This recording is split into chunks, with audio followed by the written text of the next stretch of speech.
Okay, everyone, can you hear me? I know they're. Okay, good. All right, well, welcome everyone to this January 31st quarterly meeting of the Colorado Forest Health Council. Really appreciate those that are here both in person and virtually as well. And before we really kind of discuss, what's before us on the agenda, let's see who's here. Let's do roll call first. And so I'll just go through the list I have. Director McCombs, President Ixley, Director Morgan or designee, maybe online, DFPC. Hey Dan, this is Vaughn Jones. Okay, great. Hey, Vaughn. Okay, let's see. We have Chad Stewart for the U.S. Forest Service. Thanks for being here, Chad. Yep. Aaron Ring, Steve Dillon, thanks for being here. Frank Calzone for Present. Hi, present. Samantha Albert. I'd like to say vice chairman. So yes. Whitestone, right? Yeah, I'm here. So congratulations on that. Thank you. Promotion. Commissioner Abe Layden.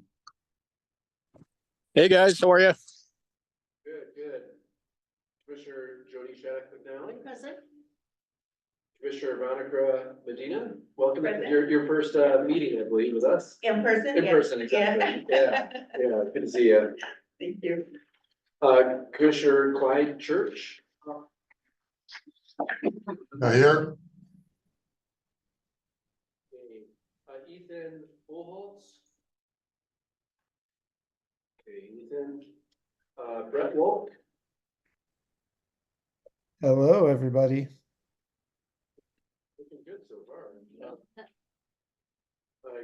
We have Katie Novak with us. We have Christina Burry here as well in the room. We have A.B. Moyers here in the room. See me. Mark Morgan. Good to see you, Mark. Paige Lewis. I'm here. Hi, everyone. Hey, Paige. Carol Walker. Carol, you online? See you. Cool. Judy Senzel. See you. Christy Belton. I'm here. Good to see you guys. You too. We have Pat Dorsey in the room. Scott Jones. Scott online. Nice to meet you, Scott. I think is here. Senator Cutter. I know they're busy with the legislative session going on. When Representative Lynch. Okay, my guess is we have more than enough for a Yes. forum. Great for now. Good. Well, hey, good to see everyone here and virtually. It's great to have this be connected to Water Congress. Want to give a special thank you to Travis Smith, who really reached out to us initially. Travis is a former, let's say Alamosa County Commissioner, but has been involved with Water Congress as kind of chair or vice chair for many years. And we had this really great panel discussions earlier. Thanks so much, Pat Dorsey, for facilitating that with RMRI and Wild Turkey Federation. I thought that went really, really well. And many of us participated in different aspects of that. But the tie-in of, forest health and watershed health is, I think, very appropriate to have, our meeting be tied in with Water Congress. So that's really why we're here in person for those that are here in person. Let's see here. Just go down our agenda. We have our October 25th, 2023 meeting summary. Does anyone have any proposed changes to that August 28th or October 25th meeting summaries? And if we don't have any changes, is there a motion to support the August 28th and October 25th meeting summaries? Mr. Chair, I so move to approve those full sets of minutes as presented. Okay, great. Motion's been made. Is there a second? Second. There's a motion been moved and seconded. All those in favor? Say guys, aye. Okay. Aye. Carries. And then, okay, next up, we have our agenda item 4 actually is the organizational assessment review. So Allison Lurch is going to go over that, and I think Matt and I and maybe Vaughn may have a few words after that, possibly to add. But we'll start with that. Absolutely. Hi, everyone. It's a pleasure to be here today. As Director Gibbs said, I'm Allison Lurch. I'm the Fire Mitigation Program Administrator for DNR EDO. I work under Dan and with Courtney on the COSWAP program. And then I also have had the pleasure to work with Director Gibbs, Director McCombs, and Director Morgan, as well as designees and their deputies on this organizational analysis. So we're really excited to present to you today the findings of about a year's work. So I'll just say, go ahead.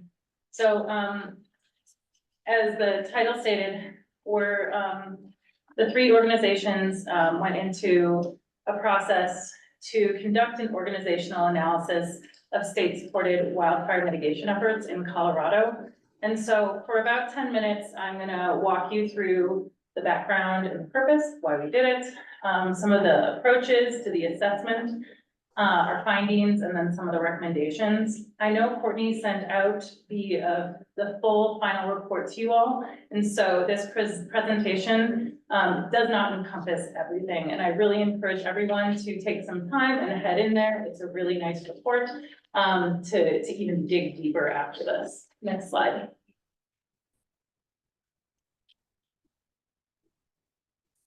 So a little history. In 2021, Senate Bill 21258, which is also the bill that created the Colorado Strategic Wildfire Action Program, amongst other directives. That bill directed the Department of Natural Resources, Colorado State Forest Service, and the Division of Fire Prevention and Control to conduct an assessment of wildfire mitigation efforts undertaken or supported by the state to determine the most efficient and effective organizational structure for those efforts. And so that's directly from the bill itself. But what that meant was coming together as our three organizations and sit down before we decided, what does this mean? And what does wildfire mitigation mean to all of us? So collectively, we came up with the definition that wildfire mitigation efforts were defined for this assessment as on-the-ground activities intended to reduce the potential for unwanted impacts caused by wildfires, including traditional vegetation treatments like prescribed burns, hazardous fuels treatments and mechanical fuel treatments, forest management activities, and then also post-fire watershed recovery. Next slide. And so really, the background purpose is so that we could better understand the current state of our wildfire mitigations across these three agencies, but then to go deeper and engage a range of stakeholders working across the state. Some of you in this room or on Zoom may have been those stakeholders that were interviewed. And so we appreciate that was a big part of this process as well. And so the assessment really delivers a comprehensive review of the efforts that are going on today within these state agencies. And then, of course, identifies opportunities for greater effectiveness and efficiency. Next slide. So DNR contracted with Arup, a consulting firm, to conduct this assessment and review. They broke the review out into 3 distinct phases. It was over a 9-month period. However, we've really been working on this for about a year or a little over a year.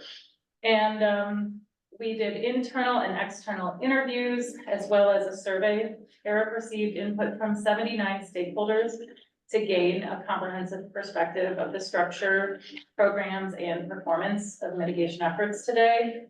And the participants that were selected for this process were all confirmed by all 3 agencies together. We really looked into people who could offer insights across all expertise and function. Next slide.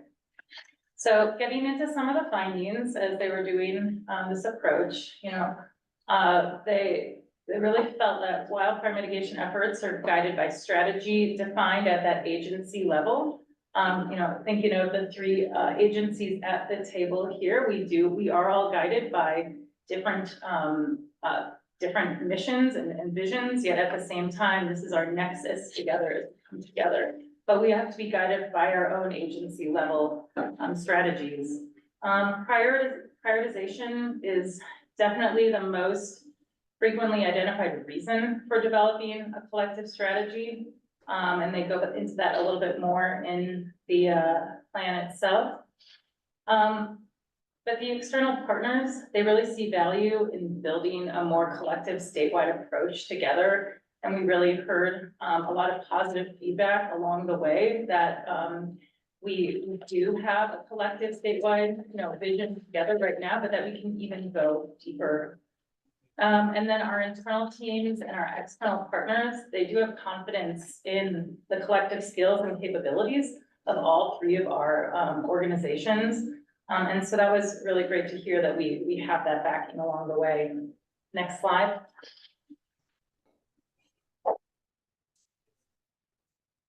So some more findings. So the internal teams viewed the capabilities of each agency as complementary and strong. Each agency has distinctive capabilities in wildfire mitigation efforts. But that knowledge of each agency's skills and capabilities, they vary among external partners depending on the level of those relationships that we have. If you were in the Rocky Mountain Restoration Initiative session this morning, we heard repeatedly over and over about partnerships and relationships and trust. It's the backbone of everything we do, really, in natural resources. Next, by building a stronger collective awareness of our funding and resources, we could really look together through the three organizations and combine our efforts or consider new ways of working together to unlock a greater potential for mitigation efforts. And then last on funding, sustainable funding is a key success factor for wildfire mitigation programs. I'd say that internally, obviously through our agencies, but we hear that statewide as well. Next slide.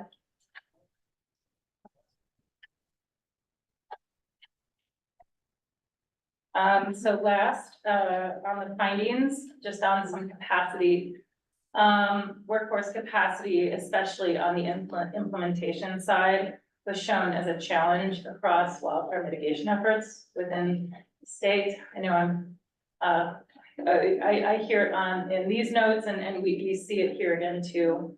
Challenges align with the budget process, with mitigation priorities in our current structure. And so we've got some work to do on that. But that collaboration during key decisions and strategy and planning could really improve our mitigation outcomes. And that it also was a finding that some external stakeholders are still, understanding DNR's role in wildfire mitigation. And so we've got some more education and outreach on that to ensure that, statewide, everyone understands all of our roles. Next slide. So on to our recommendations. So in the short term, one of the recommendations was to improve our annual joint work planning between all three agencies to enable a shared prioritization across wildfire mitigation efforts, and also to clarify budget and programmatic functionality of the Division of Forestry. Next was to clarify budget and programmatic, that's a repeat, so that's good. Next was to explore how collaboration during project planning can deliver more successful mitigation treatments. And then also to promote a greater understanding of the interconnected relationships between suppression and mitigation efforts among stakeholders. Next slide. And so one of our medium-term recommendations is to establish a statewide strategic approach to strengthen the alignment with shared stewardship and other related initiatives, and build additional capacity for prescribed fire by continuing to grow a highly skilled and trained workforce. And then one of our long-term recommendations is to develop a strategic plan across all three agencies to guide wildfire mitigation efforts and collectively define and track strategic performance measures across statewide efforts. Next slide. So moving forward, we'd just like to thank agency staff and external stakeholders who participated in the interviews and in this process to help inform this final report. People really came at this with an open mind and an honest approach, and that's really what was needed to get a good product in the end. And the participation was very high. And so we really feel these findings offer valuable opportunities for us to form that foundation, and that we look through these short, medium, and long-term recommendations for that. And that, you know, as grateful to sit here with Director McCombs and Director Gibbs and Deputy Jones on the Zoom, you know, we are all committed, you know, to developing more collective strategy on wildfire mitigation in Colorado. And not just as recommended by this analysis, but just by who we are and in our collective relationships right now. And so we look forward to continuing our partnerships together and pursuing better wildfire mitigation outcomes for Colorado. That is my formal presentation. And so I wanted to kind of look over to Director Gibbs and Director McCombs for any of your own personal reflections, or anything you'd like to add. Sure. I want to in particular thank Bon Jones, Kristen Garrison, and Angela Bogue, who were really, you know, the staff support behind this effort. It's exceptionally challenging when the timeline is tight and the resources are substantial and the outcome of the work is important to like corral the amount of people it takes to make this an effective process and generate a valuable product that'll actually drive some thinking and some change. So those folks in particular, I want to make sure to highlight. But beyond that, you know, I was relatively new in the role when this process began. And so, you know, for me, I was essentially, it felt like a kind of a wide open book, because it was inevitable that learning was going to occur and the relationships were going to be deepened by conversations that were going to be facilitated. And so what came out of this for me was a recognition that some approaches that Dan and Mike and I have committed to really is around this idea that we're trying to live with no daylight between us and to integrate as effectively as we possibly can and create a cultural shift, not just not just a policy or shift, but really like shift the culture of the way the organizations communicate and integrate, acknowledging we have natural overlaps. Some of them statutory, some of them just, you know, by the nature of the work. And so this was a great example of how the feedback loop is complete. That the people are telling us exactly what we think we should be doing, and we're trying to do it to the best of our ability and having a lot of success. Dan talks a lot about silification, how easy it is for us at the community scale, at the state scale, at the national scale, to just operate within our comfortable bubbles where we know the language, we know the people, we know the process, and anything stepping out feels like risk, right? Because you lose, you know, potentially control. And those are like natural human characteristics. And I want to try to be really transparent about the tension associated with the conversation, right? That like, what might come out of this? Like some sizable change potentially, or some, you know, some disruptions or things. You know, we create a lot of pictures in our head and misimagine the future in lots of ways. We do that by misimagining or misremembering the past as well. So what I'm committed to from this process, and certainly I've heard this echoed, and certainly some of the thoughts, is that we don't have any time to kind of like be messing around with the historic, you know, barriers that might have made it hard for us to work together in the past, or what we, you know, luckily the data and the survey suggested that we're working pretty well together, but we have room to improve. But regardless of what that looked like, what's in front of us is the future and the opportunity. And this was a clear statement that the stakeholders like yourselves and the residents, they expect a strategic approach that's going to take the limited resources that we have and put them their highest and best use.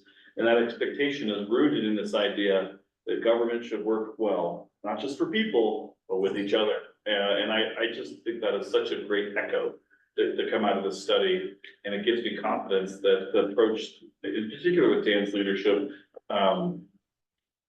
is working, and yet we have work left to do. And I'm hoping that these shifts change the way DNR, the State Forest Service, DFPC, and the full suite of partners that we work with.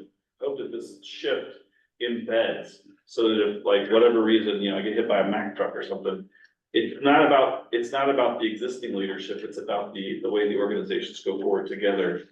And we start moving at the pace of the problem, that's in front of us. Because there's no better place to do this work than in Colorado. And there's no better way to do it than by tearing down those silos and activating together.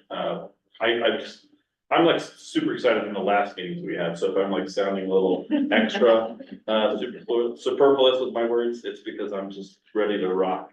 After hearing all the cool things that we're already doing, so probably shouldn't have let me go first. Thank you, sir. Thanks so much. Yeah. Actually, maybe I'll see, Vaughn, OP Director Jones, you have anything to add? And I think actually, Dan, Director Morgan got on from the Capitol. Mike, do you want to take it? Or me? And you can comment as well, Vaughn, but I echo Matt's sentiment with things. I think what was impressive about it is when we sat down early on, we said we don't, in the meantime, we don't need to delay the things that need to be done while we're waiting on a consultant to tell us what we should be doing.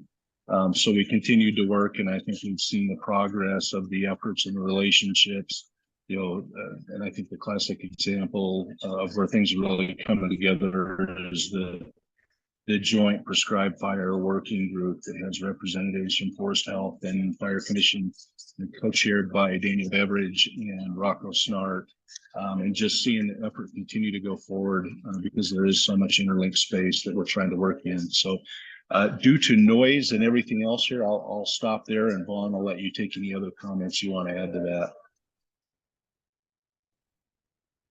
No, I think I don't have a lot to add. And Director McCombs covered it pretty well. It was a long process. I think the consultants in some ways earned their money, because with all of the issues at play and some of the complexity of Colorado, we really kind of put them up to the test. But it was making sure both internally and externally that we got that stakeholder input into this process.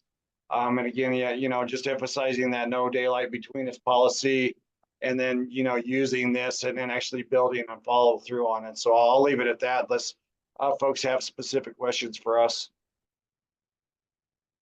And I'll just echo everyone's comments too. I agree. The significance too, of maybe just like backing up a little bit, when you look at, why this was created. This is, you look at SB 21-258. So many of you are familiar with the legislative process, but that was the bill that came out in 2021. So this was, after the worst fire season in Colorado history, when we were doing a lot at the state capitol. That's where, Furworm got more dedicated funding for millions of dollars. That's where the division. Yeah, 2 million more bucks. Yeah. I just want to make sure that Dan always talks about the 8 million he got for program. I want to make sure you include the 2 million you have for HFBC, which paid for your lunch today. So I just want to make sure that. Yeah, thank you.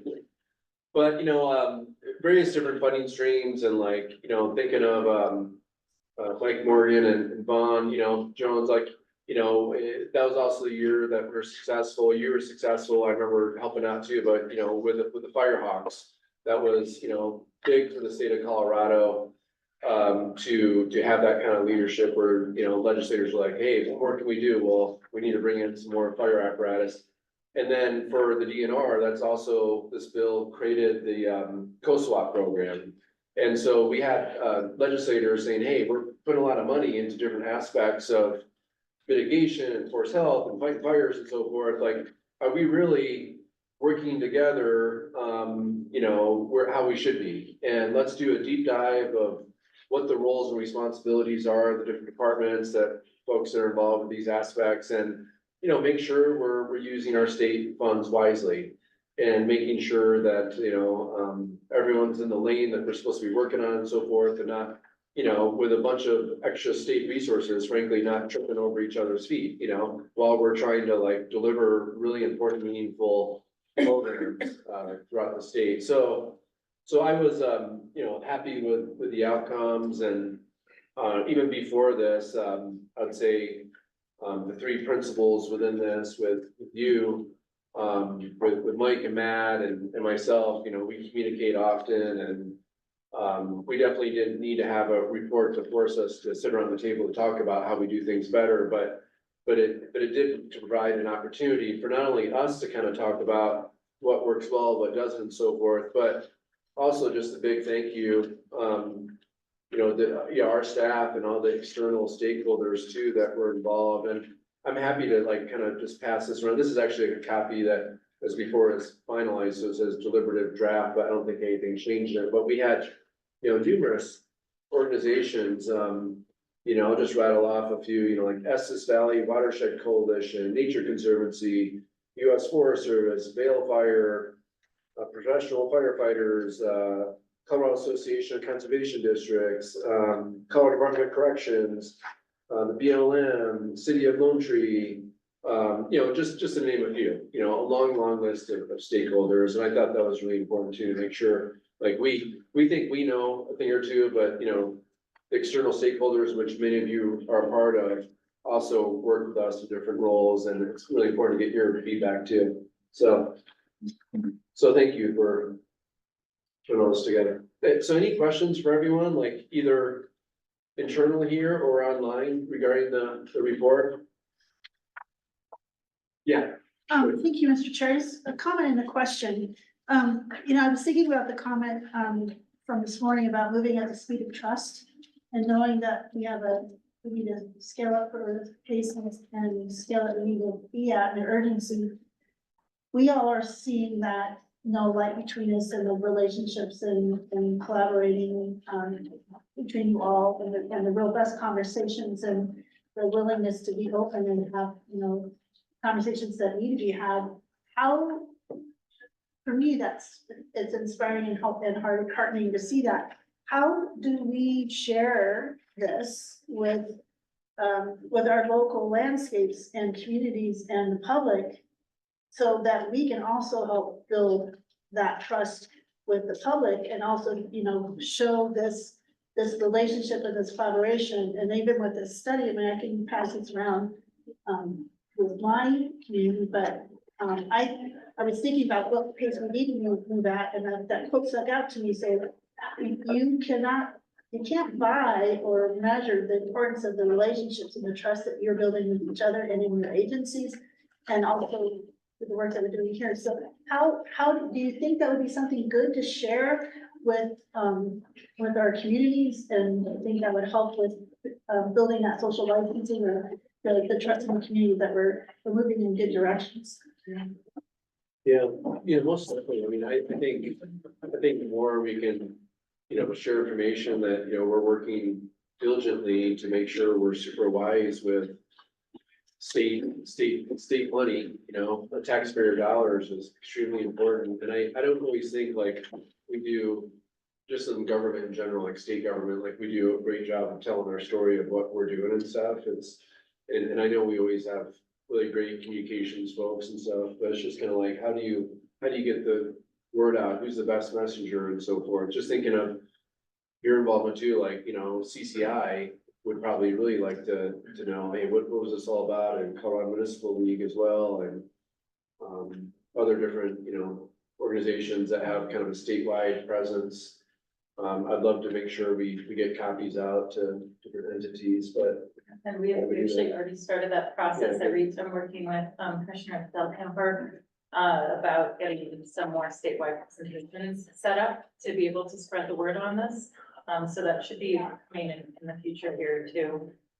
I think that'd be great, whether it's the summer conference for CCI or the county, commissioners and counties acting together, or CML, but also, You know, I'm just thinking, there's like the Big Thompson Watershed Health Partnership, some of these other, the collaborative, I just think there's probably lots of ways to share this, so. I'm just really thrilled to see it, and I was looking through the list and of the folks, this was a lot of work to talk to all the communities and folks, so well done, it's really great to see. Yeah, thanks, but maybe think about, you know, your seat around the table and who you represent and what entities and. I think we sent out the report to everyone, I believe. Stakeholders. Yeah, but did we send everyone out? Yes. Before South Council? Did you too? send this report to Board of Health Council? Yes, the Board of Health Council wants a copy. Okay, so maybe, you know, use that and. Help be a part of that information of in. You know, the publication out to all different stakeholder groups, yeah, that's great, thank you. And yeah. I think that was one of the findings, was challenges aligning budget processes with mitigation priorities exist with current structure. Just not sure what that means. That's really laser focused on the relationship between the State Forest Service and the DNR, where, we have a division of forestry. And we're working on improving how we can navigate, like when I do a budget submittal. Am I doing a budget submittal, for example, for the Colorado State University system?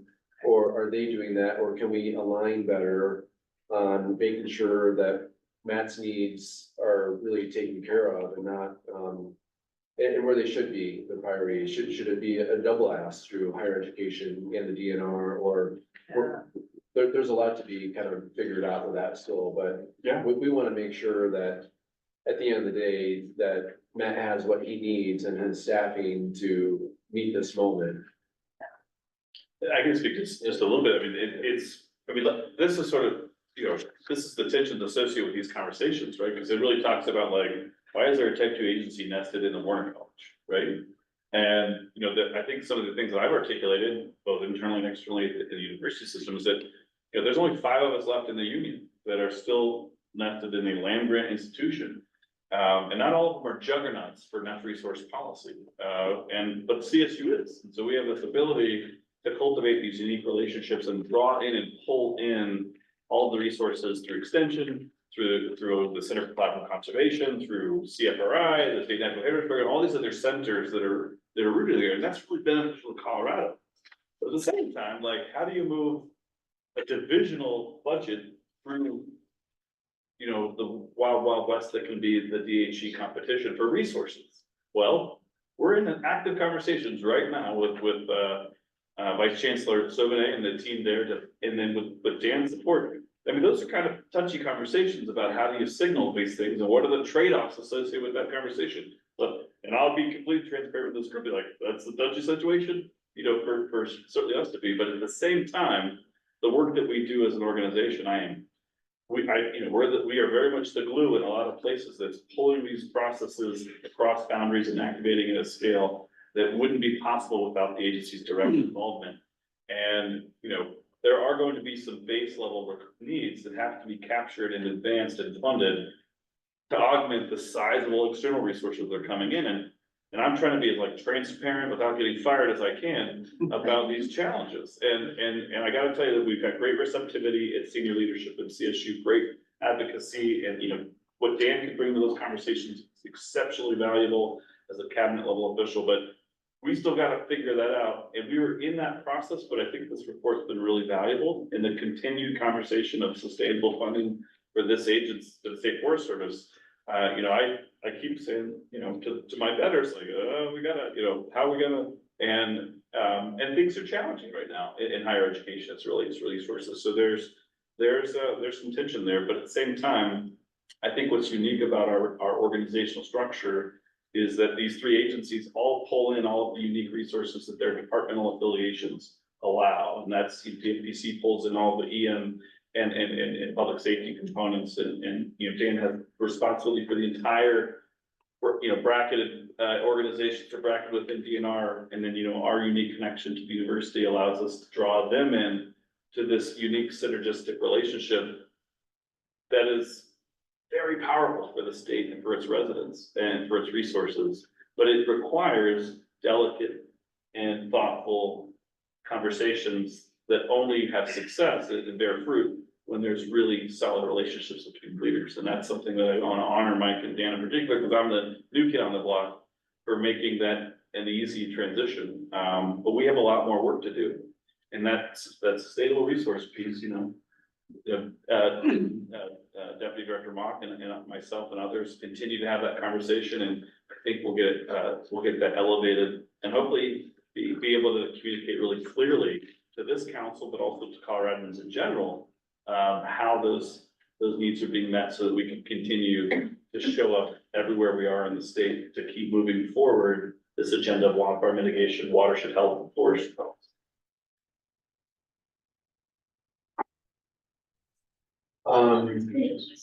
Other questions, I think that's maybe Paige that has her hand up, and then maybe Mark Morgan next. Yeah, thanks. I appreciate the opportunity for the council to hear from all of you and to hear about this report. I just wanted to follow up on, I wasn't surprised to see workforce come up because that's been a topic that this council has covered quite a number of times. And I saw the recommendation, I think specifically around prescribed fire workforce capacity. And I'm guessing you're considering, larger workforce capacity.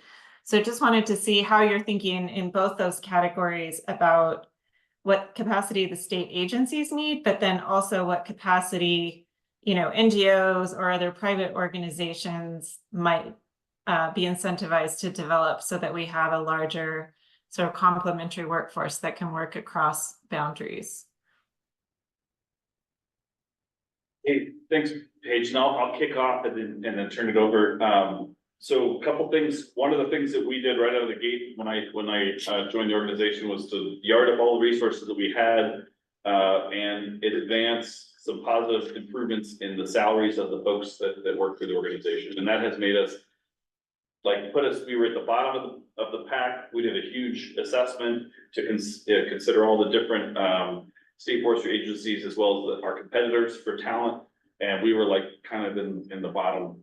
Well, not kind of, we were explicitly in the bottom of that pool. And so we made some structural changes using the resources we had, but we still have some work to do. But it was transformation. We've hired 35 people since April, and only a handful of those were backfills. And so that shows that we're being competitive. We're poaching feds left and right, which I love. It's kid chat, sort of. And As you grow, we can get them back. Exactly. We trade each other. So I mean, the exciting thing is that made a big difference. The other things that are going on is we expanded our internship program from 6, 7, 8, 9 to over almost somewhere around 20. Dean Aguirre matched a contribution that I brought to the table to grow that impact. And those folks are graduating and getting placed. And we're hiring some of them ourselves as well. And then lastly, this bill that this group worked on, that was passed, all of those proposals that came in, I think we funded every proposal that came forward from a higher ed institution. And we were a consulting agency with the DHE on those awards, and those are all starting to move out, and people are so excited. And then this is the best part. I don't know if that other workforce bill that went forward that funded position of deficit, Dan was able to, DNR in particular, helped get forestry into that wildfire mitigation, into that bill. And so if you go to FRCC, the only SAF accredited program in Colorado, 2-year program for forestry, you go for free. They're getting their tuition reimbursed from last year. And so we are creating an incredibly powerful incentive for young people that want to go to work right now in relatively high paying jobs to go straight into the workforce. And we're getting really excited about standing up that internship program with industry in particular, and that outreach program to high school students this year. So we're putting that in play this year. So those things are making incredibly fantastic, wonderful impacts right now. And they don't need to be built and we don't get the results in 2 years. It's happening right now. And I was happily hired. One of the participants in the COSWAT Mile High Youth Corps is now a forester I think in our Golden office, either Golden or Boulder. Thank you. And it's a success story that COSWAT is working. So we're moving out as fast as we can. I guess last but not least, I'm kneeling our friends at the Warner College to put an urban and community forestry minor, a reforestation minor, and actually create the pipeline for these other components of our work that are deficit right now, so that we can build workforce for tomorrow to get ready to take on the challenges that are in front of us. So there's a lot happening. And we're really excited about trying to grow every single one of those components of the programming in a way that will be meaningful to you and your communities and in your business. Thanks, Vaughn? Yeah, thanks. And I think to add on to that page and your question, you know, for us, and then maybe more particularly prescribed fire. And I think the answer is both. If your question, you know, when we talked about it internally, you know, it was one, just an awareness between the agencies of what the different agencies and positions do, education, leveraging resources, and then also, so, you know, when we're planning projects together that are going to involve, you know, both forestry and a fuels treatment component and prescribed fire, just that all the agencies, you know, were more aware of that planning and then implementation working together. And then to me, you know, that's the internal piece. Then externally, I think then there's the tie to the prescribed fire subcommittee and looking at it more holistically across the state. And I'll just emphasize it's nothing anybody in this room hasn't heard before, but it just, every meeting I go to, whether it's at the national level, state, local government, you know, both in fire, the fire service as a whole, and in forestry and natural resource management, recruitment and retention. I feel like we're doing okay, you know, treading water right now. Maybe like Matt said, we're making some improvements, but it's got to be at the top of the list, or else we, you know, if we don't have the people, we obviously can't implement our program. So just a few thoughts from my standpoint. Great. Thanks, Vaughn. Mark? Couple of comments here. This is really tough for me because I consider myself pretty much a financial conservative. But as Director McCombs mentioned, are we getting after this at the pace that it's going to take to deal with the problem? And I think your cooperation, your programs, and your review is excellent. I would suggest that we need to start with some kind of an economic education component, because I've kind of been banging the drum for quite a few years, but we need to be looking at this mitigation process right now on one or two powers over above what we're doing right now. We gotta, I've said for probably 10 years that a minimum economic investment in mitigation work in Colorado would be at least $100 million a year. I realize what that sounds like, but I think if you're going to affect the outcome, if you look at the size of the problem and a mitigation program, even working a very small amount of the job, that's the commitment that's going to be needed. And I think that comes from an educational standpoint. $100 million is a lot of money, and it's also not very much money at all in the overall scheme of things, depending upon what you're looking at doing. For example, I don't want this to be negative in any way, shape, or form, but a while back when I was addressing this, CSU needed a new stadium. The price was $230 million, and amortized out, it came out to $1 million a home game for a new stadium. I wouldn't judge one way or the other whether that's a good investment or a good cause, but people felt it was important, and so that was a rather minor appropriation. I worked on the job in cleaning up in Big Thompson Canyon. We did the clearing, but one part of a five-step program in there, I think the first piece for that was $70 million. I think was the number that they spent. And I think the risk and rewards for a good mitigation program is way greater. We have to find a way to get the public educated to that. And I realized the way to make you two gentlemen most unpopular people in the state capital right now is to even talk like that. But maybe the rest of us need to carry on that conversation, because I think if you look at it and you really look at it, There would be a minimum investment in mitigation work in the state of Colorado to affect the outcome. The ravings of an old man here, but that's kind of how I feel. We'll take it, Mark. Well, I've said for years, I realize your inability to lobby for too much money, but I'm willing to be a willing pawn. Sometimes pawns get sacrificed. I'm okay with that. But that's the level that we're gonna hit. So I think any chance you get to educate the public to the scale that you need, I think you have a worthy cause. I'm a financial conservative, a small government kind of guy, but I don't know how else to solve this. I think it has to be a governmental agency approach, because it's got to be across all boundaries. Yeah, I mean, I feel like at the state level, there's nothing that prohibits me from being a strong advocate to the governor or legislators on needs. I feel like it's more at the federal level where you have the Hatch Act that really puts an impediment on what staff can recommend for budgets, so. Then you rob all his employees. Yeah. Just a couple. Yeah, but thank you. Yeah, Amy.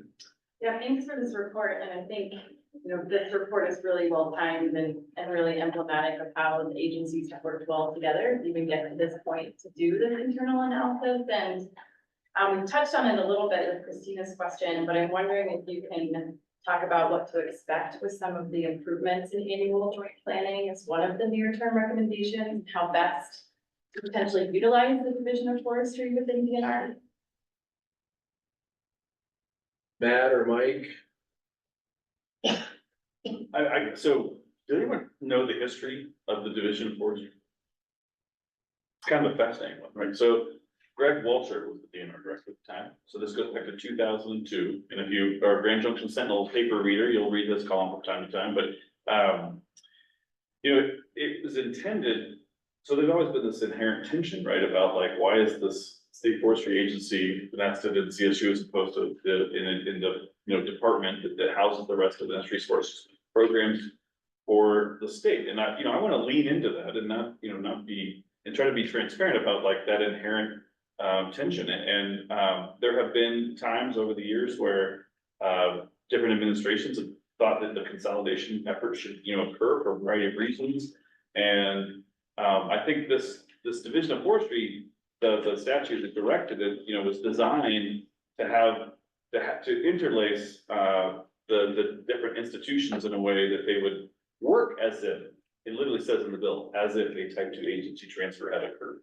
And I just want to be completely frank and not by any means undermine the success and the leadership that was provided by those that came before me. We didn't really lean into that as an organization very effectively. In fact, and it's because of that inherent tension about the potential destabilizing factors that might cause a change that perhaps people before me didn't want. That all aside, it's an incredible tool to fuse through the thou shalts in that bill, the leadership and the perspective that a cabinet level official in state government brings to directing our work. I jokingly, and not actually, it's not a joke, but I say it jokingly. Dan is my boss in many respects. I have a boss in the Warner College and I have a boss in DNR, and I take that very seriously. And his leader's intent, and any DNR director, beyond him, needs to be able to feel as if their leader's intent as represented by their boss, the governor, is explicitly translated and effectuated in the work that we do every year. So one of the things that we did was we hired a staff member, and he's sitting right over this very capable associate director of policy and legislative affairs. James' responsibility is to make the thou shalts in that 2002 legislation come to life. And so we will, for the first time this year, these two in particular are going to do a lot of the work. We'll develop a joint program of work where the vision of the executive director of TNR and is represented by EDO and the division directors within DNR is represented in how we plan and program work. Obviously, it's got to be in line with the objectives or the commitments we already have in place, but it's a first step towards ensuring that no daylight policy is actually being represented in the way we plan and execute work on the ground. And that the relationships between the different organizations are cultivated through that natural process of program work development and resource requests, resource perception, resource allocation and execution. Like, it just never happened. And again, I go back to Dr. Boga. Angela was like, hey, by the way, you're supposed to do this, and why aren't you? And I was like, oh my God, you're right. And this was right after I got the job, like, oh my gosh, you're right. And why, and so don't ask why, just do. And so we moved out, and I hope that, based on all feedback, James is doing a good job, and Dan has been gracious in including him in EDO meetings and engaging with senior level staff so that we can integrate it. And I think it's transformational, because it moved the organizations through that weird sort of like that tension about, who's the boss of this? Like, we're all the boss of this, and we need to work together to make beneficial changes in the way we plan and execute, so that Coloradans can experience good governance at its best and highest form. And that all sounds perhaps, again, highly ambitious, but hold me accountable, hold this, the State Forest Service has a lot of responsibility in the execution of this. And so we're gonna live up to our obligations. And we're gonna hopefully change the way that people see this relationship and the relationship out on the ground. Because there's no time and there's no excuse. So I look forward to the future. And I say all this out loud because I want to be held accountable to these ambitions by the stakeholders at this table, but also the communities that we serve. Because there's just no excuse for territorial approach, turf war, or any of this shenanigans. Like, we've got to move at the scale of the problem and move now. Yeah, and I'll just add, I would say historically, from my perspective, and I've worked with quite a few past state foresters, like pretty closely actually.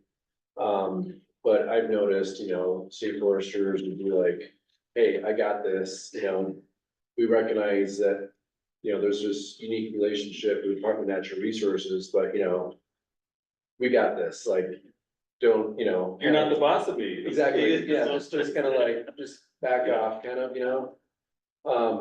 to Matt's credit, it's, when we can combine, like the ear of the governor, thinking, Mark, of your comments, budgets and stuff. And I can have that relationship to be like, I'm always, what do you need to be successful? What do you need? Like, I'm happy to call up, President Frank and, to not be uncomfortable for Matt, but I could be that voice, because I do treat Matt like he's one of my division directors, which I think is good and powerful, because Amy, thinking of your role as leader with water on the western slope, like when there's meetings and we talk about water and whatever, Matt can be like, oh, okay, I'm in charge of forest health and, mitigation in the state and so forth, and we're connecting the dots. And so instead of having this siloed, we're sharing information, it's great having James down the hall, because Matt's part of my division director meetings, and that, I have what's called the 7th floor meetings, just like you participated in the past, and James always participates in that. Matt included me in the, all staff meeting. I don't know if you do that annually, but it was one was it Colorado Springs or Puck? We do it both. The whole agency gets together once every couple of years. And that was amazing, went down and, it's kind of like, hey, this is who I am. I feel like I'm not there to be like, I'm your boss or anything, to be like, hey, I'm a partner. Like, let's all work together on these challenging aspects. And I really appreciate, that invitation that you gave me, and. You'll be invited to the next next one. one, Yeah, yeah. exactly. It'll be in Fort Collins. But I think, this report, helps spell out like this, we need to work closely. And maybe more closely than any of us have ever worked before. Because these are these unique challenges, and, what can Division of Fire Prevention and Control bring to the table? What can the State Forest Service, what can the DNR? And then you all as partners, like, we all wanna like do better, and this will help provide the framework for doing better in the future. Yeah, Mark. One real quick comment. One advantage that has happened for a long time with the State Forest Service being essentially a branch of CSU as a land grant institution. Part of the charter of a land grant institution was to work hand in hand with industry as well, solving mutual agreeable problems. And that was always almost how I felt throughout my entire career, that state forest service was always a good part of the industry. And, I think that relationship has been real important.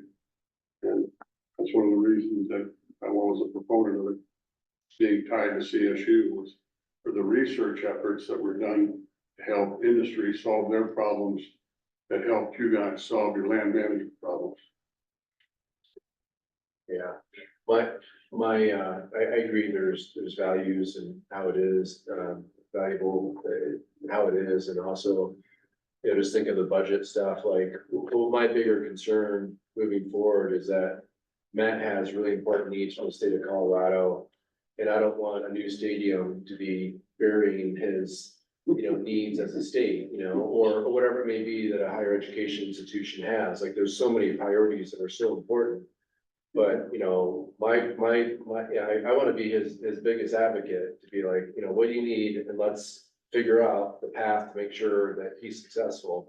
Whether it's funding through higher education or supplementals I asked through the governor, or whatever it may be, but let's, like, most importantly, figure out how he can be successful, so.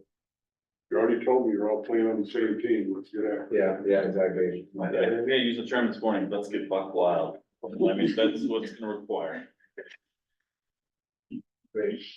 Okay, well, if there's any follow-up stuff on this, we're available too, but yeah, thank you for everyone's like questions and participation in this, and also this year going over the overview of that. Next, we have a legislative update, as well as our leveraging resources committee update, so I don't know, Jody or Christina, I'm not sure who wants to go first. You want to go first, Joe? Sure. Okay. Yeah, really, thankful for the hard work and continued dedication of our legislative committee. We've been meeting pretty much every 2 weeks. We did take, I think, 1 or 2 cycles off. But we've been active, and I want to kind of share how we're kind of active times 2 right now, because we have kind of caught up since we got started. One thing we started with was we realized last year we felt a little rush towards the summer, as we were trying to get our recommendations in before we presented to the Welfare Interim Committee. So we spent the first few months planning, and I don't know, I didn't ask you to do this, but we have a calendar that we backwards planned. So we went back, we started looking at in March, when like the governor is looking at the budget cycle and trying to some of the recommendations, and we kind of put those end dates, or even the presentation to the interim committee, one of our Forest Health Councils. That was where we had to have those things done, and then we backwards planned related to those times and where we wanted to have presentations, and then we gave ourselves a few weeks of deliberation. So the last time we had to add meetings for an extra meeting for deliberation, and we still went over that meeting. So that's why we had to have those new bylaws to extend meetings, because we were having really robust conversations. Sometimes it was really hard for us to narrow down to the 5 recommendations. So, but first, I just want to thank all the members on the committee. They work so hard, and they bring a lot of diverse perspectives, ask lots of great questions. And I think we feel really good about this new calendar and kind of this process. So we've all been suggesting ideas for presentations, and we've had a pretty active year so far. So while we're doing that and having presentations, that's all for 2025. But we're also dealing with kind of what's happening with 2023, because we have some updates on our Senate Bill 5. And how that has already gone out to through the JVC, through the process for the budget. There was, I think I presented today at our during Water Congress, that those have gone out, and there were 6 agencies who were presented. Was a joint, and that was the workforce bill, for everyone that doesn't remember. That was the work, that was one of our main groups, and it was the joint CSU. There's 6 proposals that were presented: the joint CSU, Front Range Community College, the Front Range Community College, the Northeastern Junior College, the Pueblo Community College, the Western Colorado University, and Colorado Mountain College. And so this month, and still January, the beginning of January, those notifications were sent, notifications were sent to each of those submissions pending, the meeting of the joint budget committee. And so now those contracts are being finalized, and I think we're pretty excited, to see that progress. If you think about that, we had this idea, we advocated as a council, it got passed, and here we are, just barely into 2024, and it's happening. So I think that's something to celebrate as a council.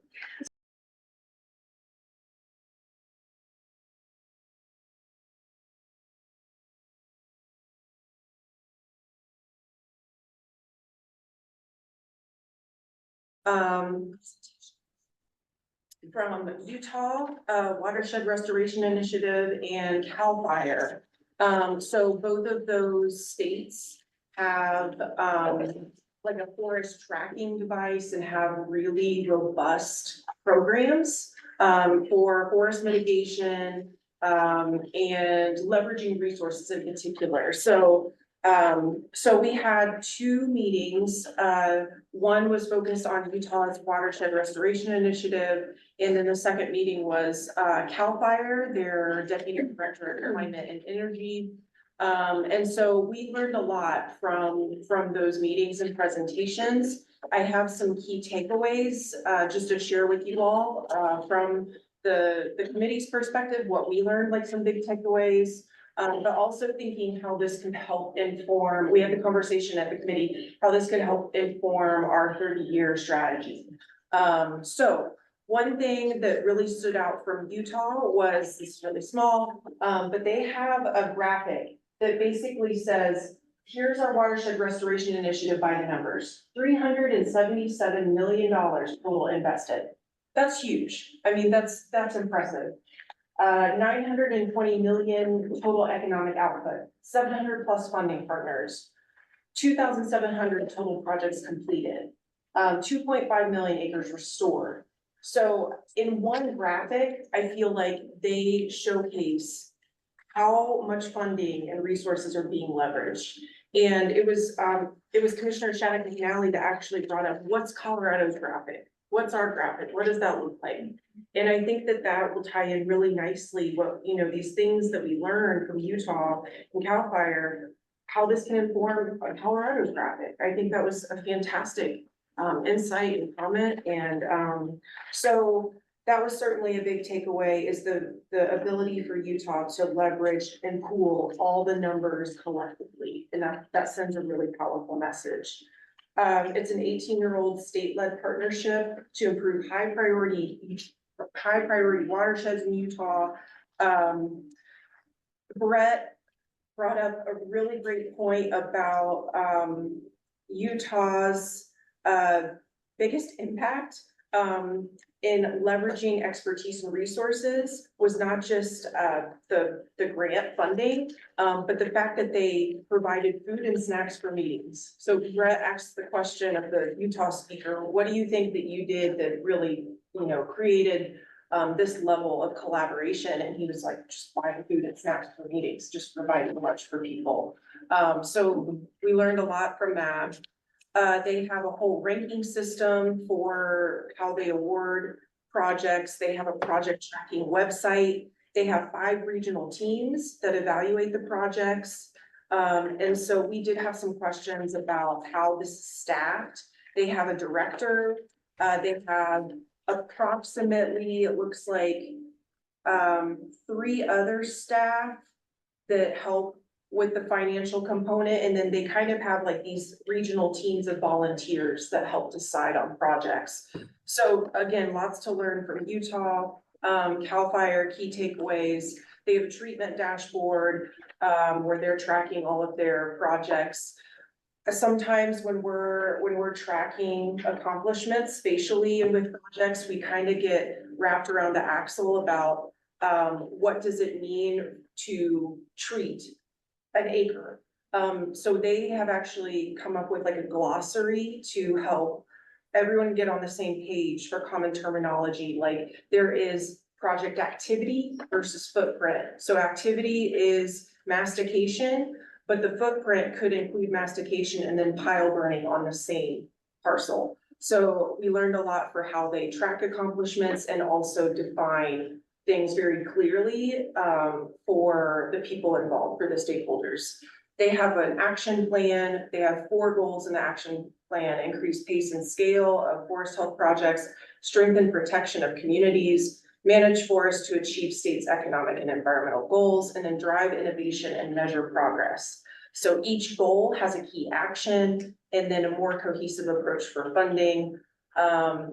One of their biggest impacts in California is they work with the legislature and the governor. I feel like that's really similar to what this council is formed to do. So again, lots learned from California. So some questions I think that this sparked from those presentations: how does this help inform our 30-year plan? And what does our graphic look like collectively? How much do we want to push for centralizing funding and work in Colorado?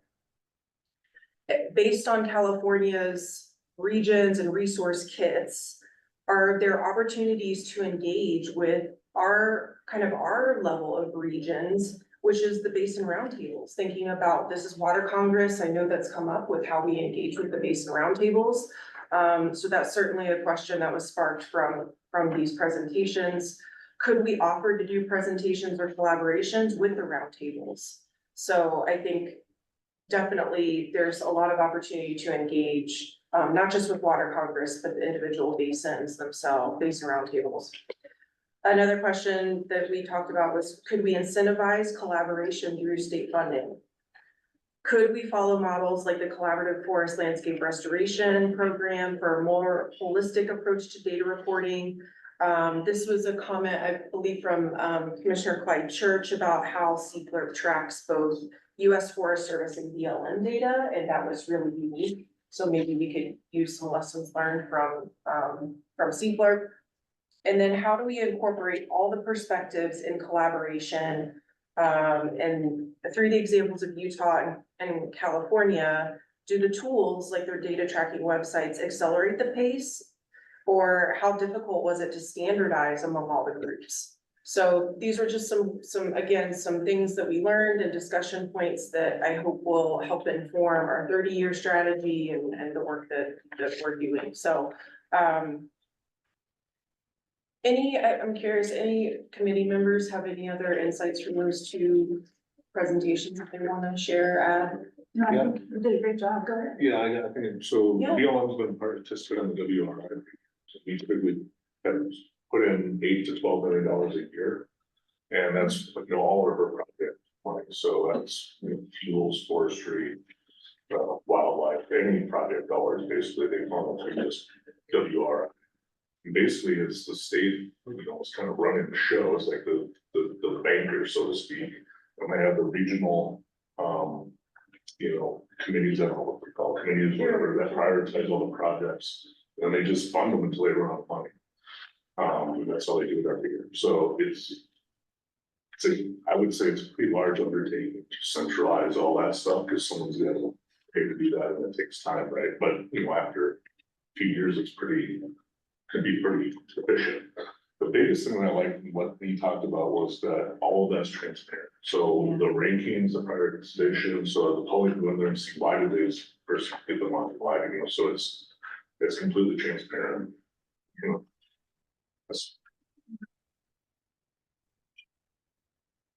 Commissioner, did you have any thoughts? No, I think you covered it really well.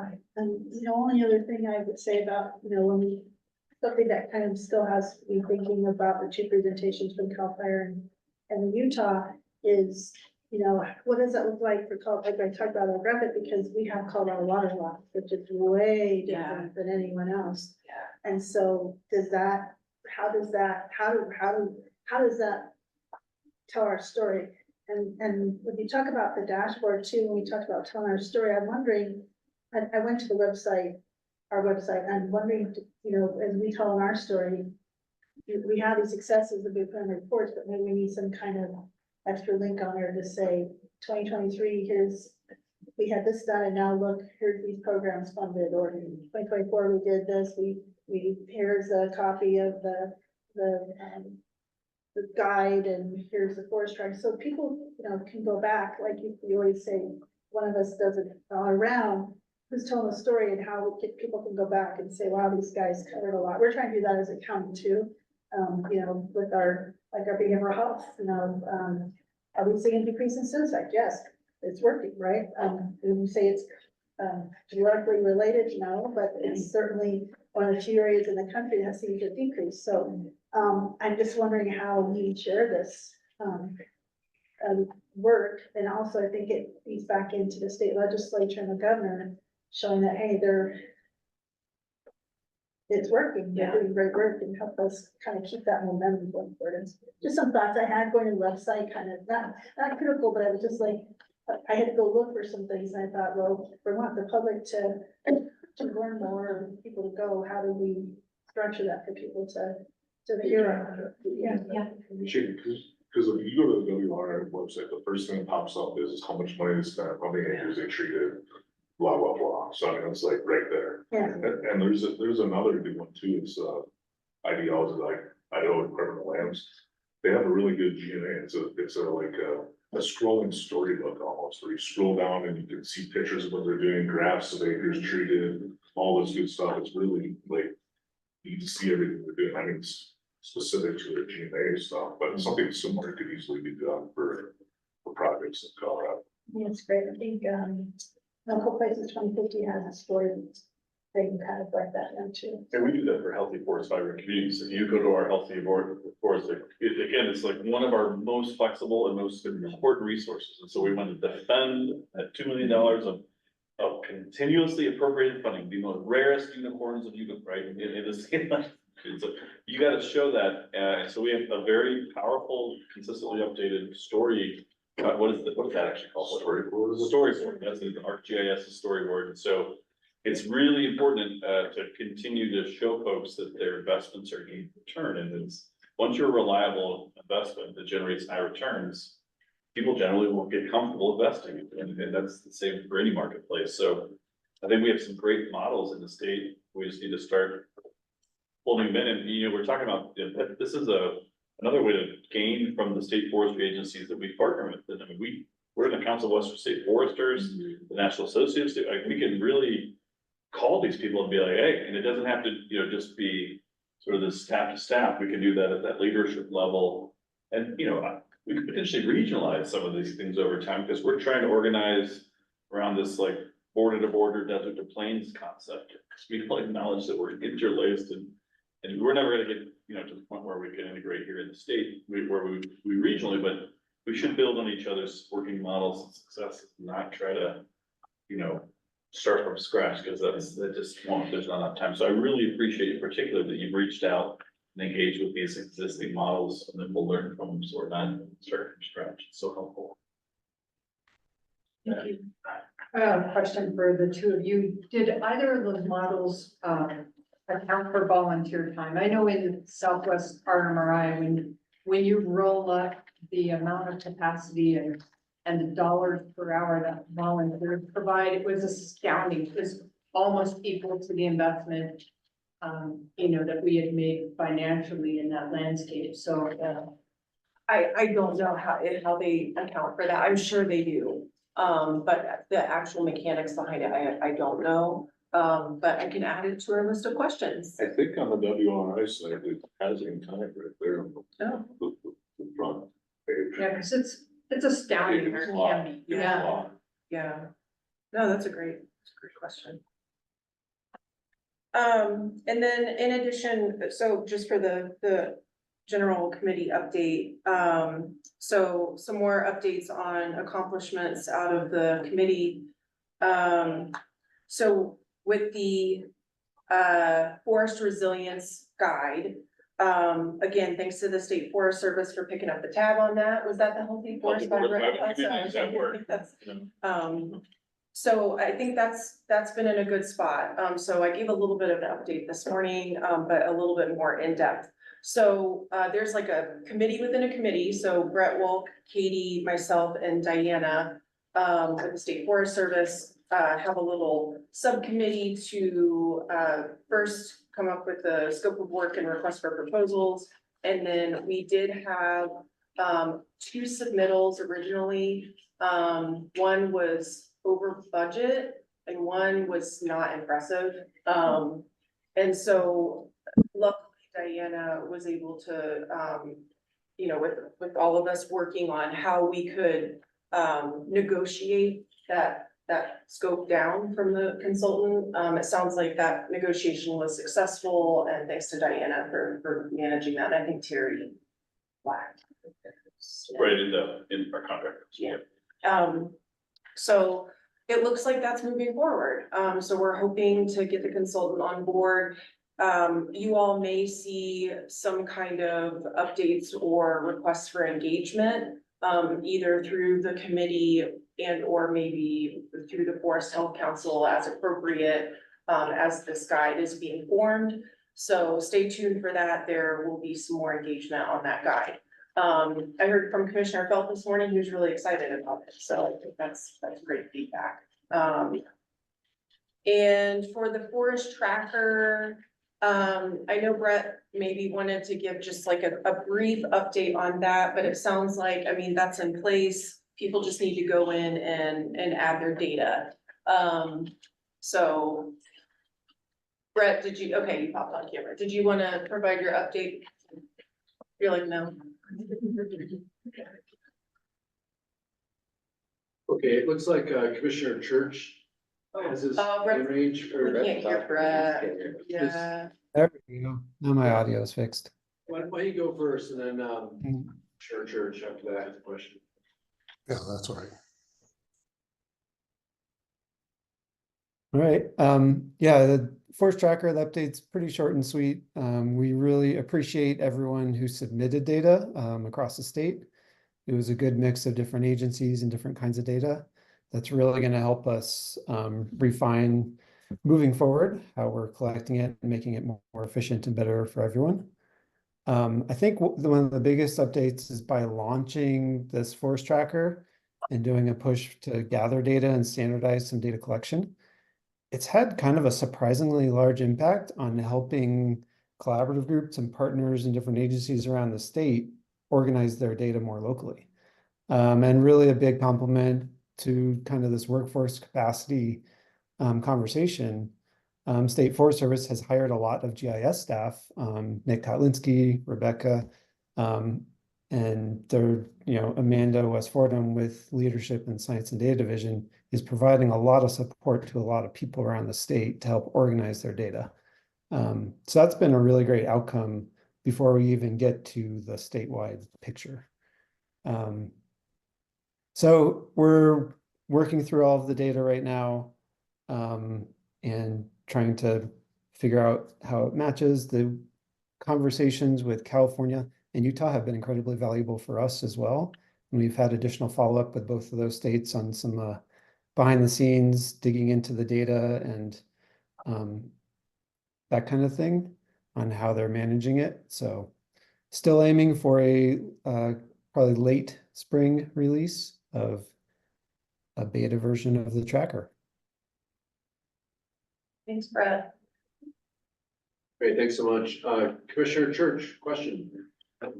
Yes, going back to the comment about some California, I think it was, allows some sort of a social action, activity. They buy hot dogs and brats for the, community work crews, the volunteers. And that has proved very powerful in our neighborhood. We get 3,000 to 3,500 hours of volunteer work.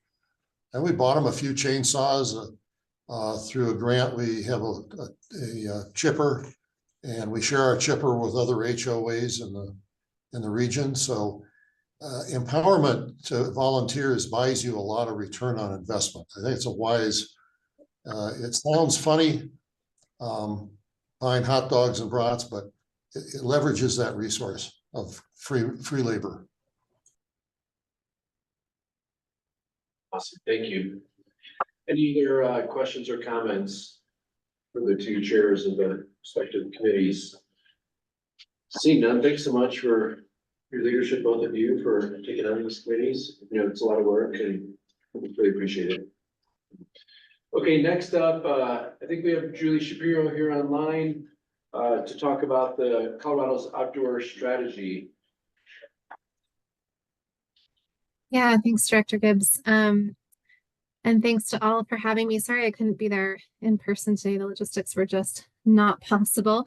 But I'm really happy to have the chance to share with you briefly about Colorado's outdoor strategy. And I'm doing this on behalf of the convening partners for the strategy, which include DNR, Colorado Parks and Wildlife, the Governor's Office, and GOCO.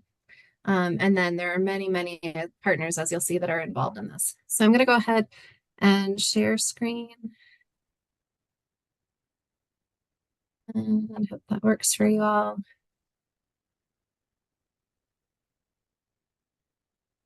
Okay. And someone give me a verbal on whether it's coming through okay? You're good. Okay, awesome. Thank you. Okay, so Colorado's outdoor strategy is a kind of, I kind of call it a meta strategy process for creating a collaborative vision for conservation, climate resilience, and sustainable recreation. And I'm excited to make the connection today with the council because I think, as you'll see, I think there's a lot of ways in which forest health, I think, connects with this work. And as one of the big goals of this strategy in terms of creating additional coordination and alignment across planning partners, we're really trying to think about how to bring to bear all the different resources that are being developed in different places, along with the different shared goals for managing the landscape. So just briefly, the strategy is meant to be a regionally rooted statewide vision, an action plan informed by diverse stakeholders. I think the best parallel we can give to you is the water plan, which many are familiar with as something that both has a statewide level vision strategy plan that is then in conversation with the individual plans of water roundtables. And so similarly for the outdoor strategy, we're thinking at the state level and then also very much in conversation with a variety of regional partnerships, which I'll say more about in a minute, that have been forming at the more local level on topics of conservation and recreation. So this is pretty unique. We're not aware of another state that is taking this topic and handling it in this way of that both statewide and kind of bottoms up local connection between collaboratives, although I would give credit to Forest Health Council and your work in relationship to the local forest health collaboratives is also kind of following that model. So I think there's some similarities in Colorado as we see those connections between local and statewide planning. The things we're trying to create, I mentioned coordination and alignment across planning efforts. We're developing North Star goals and measures to help us track progress, planning and management tools and frameworks, and a strategic funding plan. So I'll give you a taste of all of this, but this will be a brief presentation. I'm happy to answer questions. The basic values underlying all of this are pretty simple in terms of our shared values for our natural environments, increasing pressures that they're facing, and the need to really look at proactive and integrated, kind of smart from the start planning to meet the needs of all of our natural species and our human interests as well. So just a quick infographic.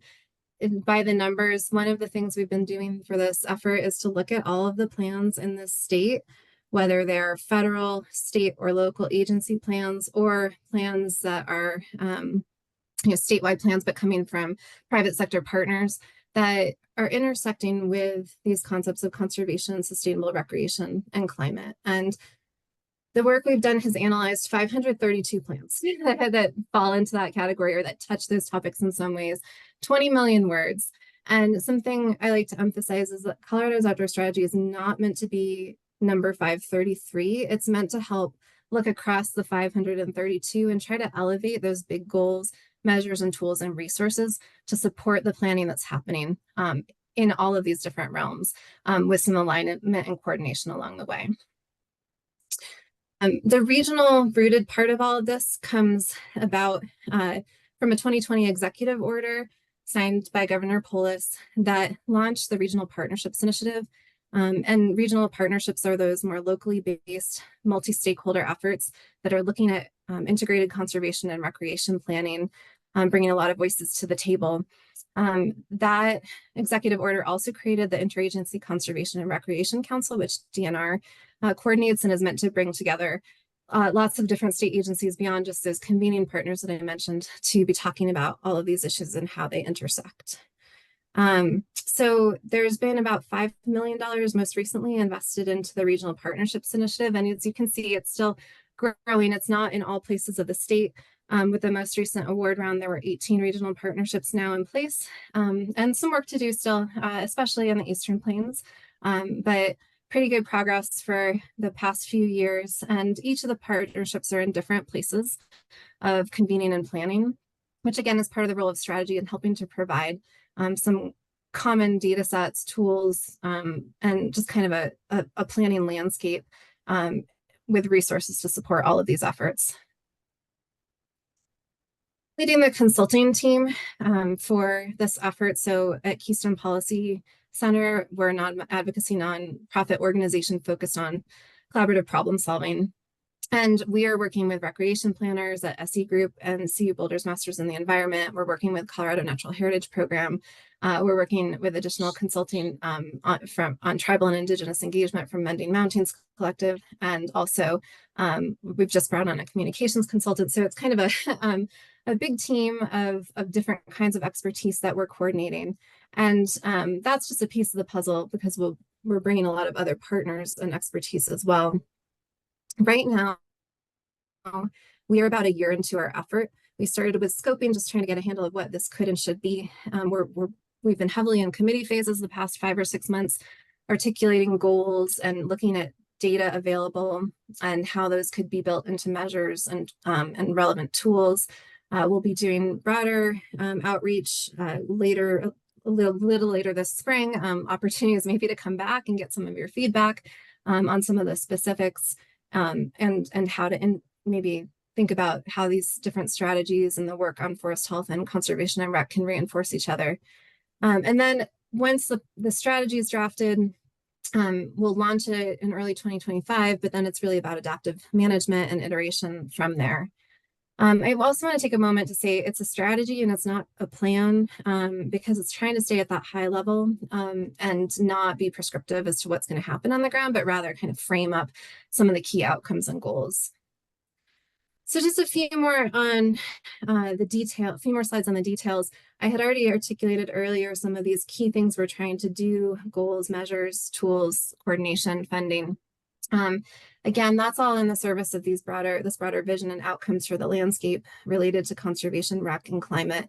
And the work that's going in, the how of operationalizing all this has been a lot about engagement, looking at existing plans, measures, data, et cetera, and trying to bring it together. So we have a stakeholder steering committee that's drawing from regional partnerships, also adding additional representation with considerations of EDI and tribal and indigenous engagement and other geographies. And so that steering committee is acting as representatives to channel a lot of those different interests. And we're working with a technical committee as well, and that feeds back into the work with the convening partners who will ultimately launch this strategy. Briefly, won't read through this. Some of you are actually on this call and in this room, or at least your organizations. Here's your steering committee. And that's also listed online on the GOCO website, and I'll provide a link to that after. And then the technical committee, and just highlighting, Nick Kudlinski was mentioned, I think just a few minutes ago. We've been coordinating with him, thinking about how is all the work that State Forest Service is doing around maps and data, how can that be connected in, including potentially by bringing it into Codex, Colorado's Data Explorer that's housed by Colorado Natural Heritage Program. So that's just one little example of how we're trying to think about just bringing tools together as a starting place, but then using those to think about, well, how does fire risk intersect with conservation priorities and recreation patterns? Or how does it inform our thinking about how we make sure we have sustainable recreation in the future, just as some examples.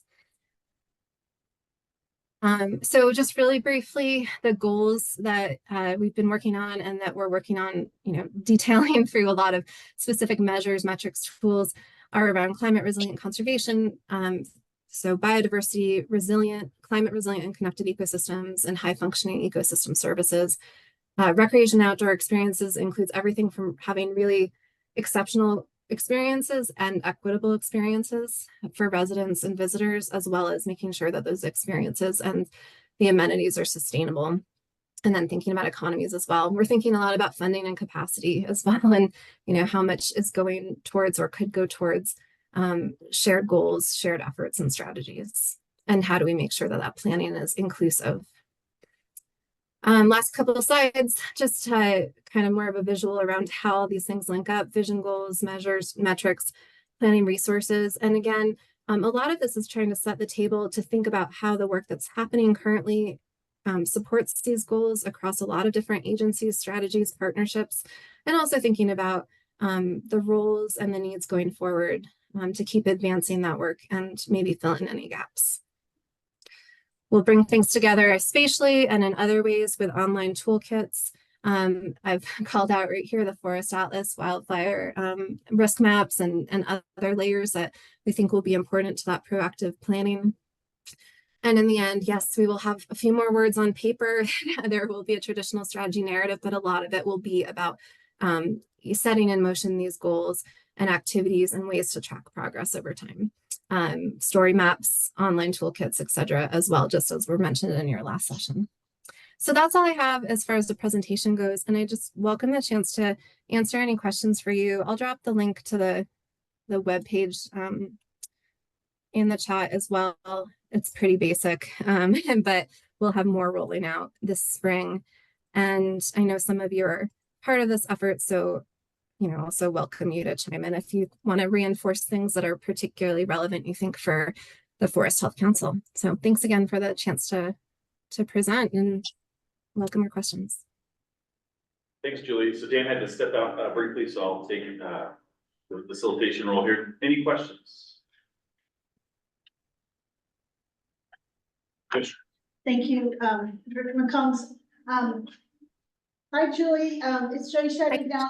I know you're also working with NOCO Places 2050, and I didn't know if they were a part of that, but I know you're facilitating some of those conversations. Is there some overlap? Yeah. With Yeah. that work? Yes. Great question. NOCO Places, which is a partnership of 8 different land management agencies, so 5 counties, the Arapahoe Roosevelt National Forest, Rocky Mountain National Park, and Colorado Parks and Wildlife, is one of the partnerships that's part of the Regional Partnership Initiative. So on that map that I showed earlier, it's one of those 18 partnerships. And each partnership is going to have its own goals and ways of going about things. And so again, we're trying to kind of balance that statewide strategy and vision with being regionally rooted, and so being in conversation with those different scales of collaboration and planning. And supporting the local scales while also not being overly prescriptive on what folks are going to need in their own regions. Other questions for Julie? All right. Well, here again, hey, Julie, thank you so much for joining us, sharing about all the work going on as it relates to the Colorado Outdoor Strategy, and so much appreciate the integration of forest and watershed health and resources into the conversation. And we look forward to learning more as the effort progresses and ways that the Forest Advisory Council can support you and integrate with you. Matt, thanks everyone. I might listen to the rest or some of the rest of it. So thanks so much for having me. We're happy to have you stick around. All right, as it relates to the agenda, we are miraculously right on time. So I think at this point, we are scheduled for a break. Right. All right, and so it's 2:15. If we could be back for our next agenda item, which will be a conversation with Madeline Dowell from Denver Water at 2:25. Ready, break. I got 2 good.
All right. It has started in just a few minutes.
Okay, we're gonna start back up now. So it was a great break. Hopefully everyone you go grab another snack or something and see everyone out in the halls. So next we have Madeline McDonald from Denver Water, who will share some information on their work and her work on preparedness efforts and their priority development. So and Madeline and I served on the National Wildfire Commission, so it's been really fun to get to know you over the past year and stuff as we zigzag the country in a few of those meetings. But Madeline, the floor is yours. Awesome, thank you so much. I'm gonna share my screen here. Just how is it night? All right, should go in the presentation mode. Yeah, thanks you again for having me, Director Gibbs, and for really having this meeting at Water Congress. It's a great opportunity, I think, to talk about this nexus of wildfire and water supplies and you know, we saw this morning on all the case studies, that the impact can be far, far more wide ranging than just in inverts, so the impacts are certainly felt downstream. So I have some examples of our wildfire programs, at Denver Water, just to give a little bit of a flavor of how a water utility interacts with wildfire, what are the programs and measures that we can do to mitigate our risk. And then at the end, I have a topic that has been on my mind, is being a little bit more strategic about where we are locating our wildfire mitigation efforts, specifically to protect water supply. So what doesn't really change, the type of work doesn't really change, but the where might, based on the value that we're trying to protect. We have some great analysis done by the Colorado Forest Restoration Institute, which helped us answer that question. So apologies if you were here this morning in the first two slides, you might see some familiar pictures there, but yeah, Denver Water is certainly no stranger to the impacts of high intensity wildfire, managing the impacts going back to 1996 with the Buffalo Creek fire that burned just upstream of one of our reservoirs, Chartiers Springs Reservoir. You can see the massive debris loading in the reservoir after that fire. And that was shortly followed up by the Haven fire just a few years later, burned directly around the Denver Water Reservoir, Cheeseman Reservoir. At the time was the largest fire in state history, and resulted in similar sediment and debris flows into Denver Water's reservoir, into our water supplies. Of course, all that sediment in our reservoir reduces our capacity that we're able to hold water in that reservoir. It interferes with our operations and our outlet works. Excuse me, and on top of all of that, there's certainly water quality degradation that goes along with that raises the cost for treatment. So it's very expensive when a wildfire impacts our water supply like we've seen in the past year at Denver Water. Denver Water spent over $27 million just of our own money recovering from these two wildfires, which resulted in a really shift in how we are managing our forests and our watersheds at Denver Water. Historically, in the times of those fires, we were really reactive. Denver Water made really just a smart business decision to invest more proactively in how we're managing our forests and our watersheds. And the culmination of this kind of mindset shift was the Proportional Causes Partnership. This is a partnership that began in 2010 between Denver Water, the U.S. Forest Service, the Natural Resources Conservation Service, Colorado State Forest Service, and the Colorado Forest Restoration Institute. And between those 5 partners, we have invested $96 million to date. We started the partnership in 2010 through this current iteration, which will go through 2027. In this forest restoration, wildfire mitigation projects, including priority watersheds. These are some before and after pictures of a project on the White River National Forest up in Summit County. You can see Dillon Reservoir just a little bit in the background there. And again, the objective of these is to restore the forest or its naturally and historic resilient condition. Again, not eliminating fire in the landscape, preparing the landscape to receive fire. And to date, we've treated about 120,000 acres and planted 1.4 million trees. I have a quick question. Yeah, please. Sorry. You know, I know the number whether it's the Forest Process Program, but like thinking more of the Buffalo Creek Fire and Haman Fire. And, you know, if you go out to those landscapes now, in many parts, you see very limited regrowth. And, I'm just always curious, like, like, I'm sure you put like catchment basins in and stuff to capture sediment load, but like, I'm just wondering like what the ongoing cost. Like, it's almost like in a bad way, the gift that keeps on giving. Right? It's just you set up certain things, like it's, bringing events, it's always gonna be problematic, right? It won't let us forget this hard lesson learned, to be honest. We had a rain event just last August, the first week of August, over the Buffalo Creek Red Star. It just hit its 27-year anniversary last summer. The erosion that resulted from that rain event and again depositing Chartiers Springs Reservoir, the estimated cost about $2 million. 27 years after the fire, you're still seeing multi-million-dollar impacts. And you're absolutely right, it's because there hasn't been any real natural regeneration in the forest. Part of it is the soil type. It's a really difficult soil to get anything to grow in, digging those pipes in granite soil. Part of it is the scale of these fires. I mean, the Haman really only had a live seed source on the perimeter, 138,000 acres, and Ponderosa Pine only regenerated within 15 years of itself. takes a very long time to fill out that burn scar. So, that's why we planted so many trees as part of that. I think some of the treatments we've done, like the sediment basins that we installed are still pretty effective at retaining that, but, it's a marathon, it's certainly a marathon. Yeah, and I'll get into some recovery that we did on the Williamsburg fire, to that end as well, show what we're doing for that fire. And please feel free to interrupt and ask questions, throughout the presentation.